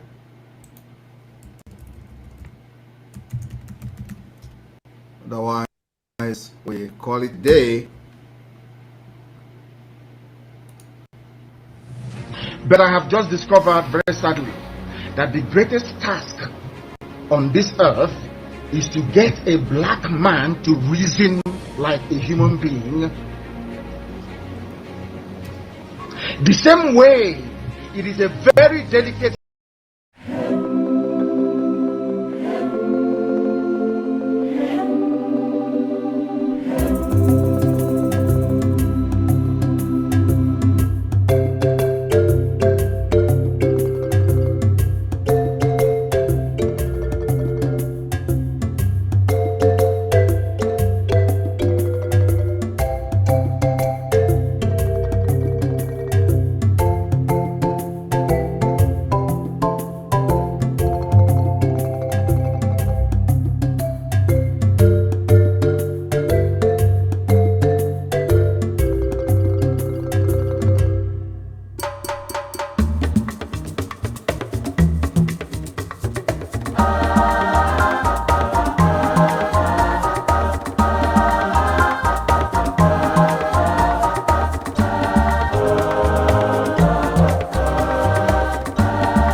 de facto government in the homeland. May God bless all of you. and join us again tomorrow as we are back to our daily broadcast. From here, from me, is good evening.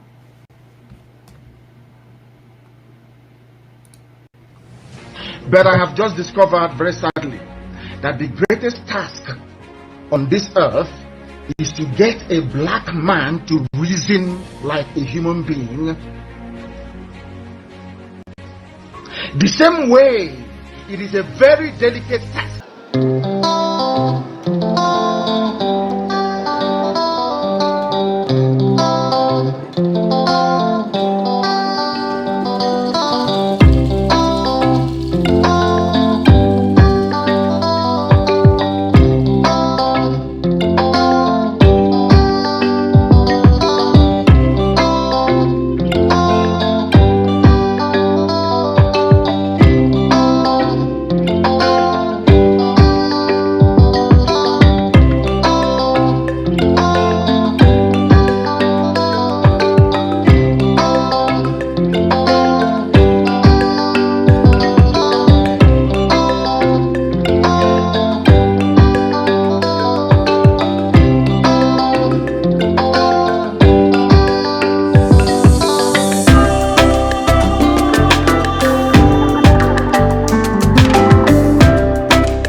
And we are definitely going home. 2023 is a deal. No matter what you see, no matter what you hear, remain focused. Pay attention to all instructions coming. Follow our Prime Minister on Twitter so that you can be able to get information, and follow all the platform of Biafra Republic Government in Exile. Every member of the media that you are seeing here, every member of the media speaking on behalf of Biafra Government in Exile, follow them expressly to get the update and information that they needed. We are going home. Thank you. I appreciate my fellow comrades who has been here passing the message and information across. I say, may Chukwu guide and protect all of us. Thank you so much. Stay blessed and see you again. Thank you. And the Biafrans, this time we have to say bye for now until in few hours time when we'll meet again. We hand over the program to our Minister for Information to shut it down. Thank you and bye for now. Look at people, man, very weak disposition. I need men and women made of steel. Nothing moves. You continue to push forward, never knowing what it means to retreat. Only forward can you go. Look at people, man, very weak disposition. I need men and women made of steel. Nothing moves. You continue to push forward, never knowing what it means to retreat. Only forward can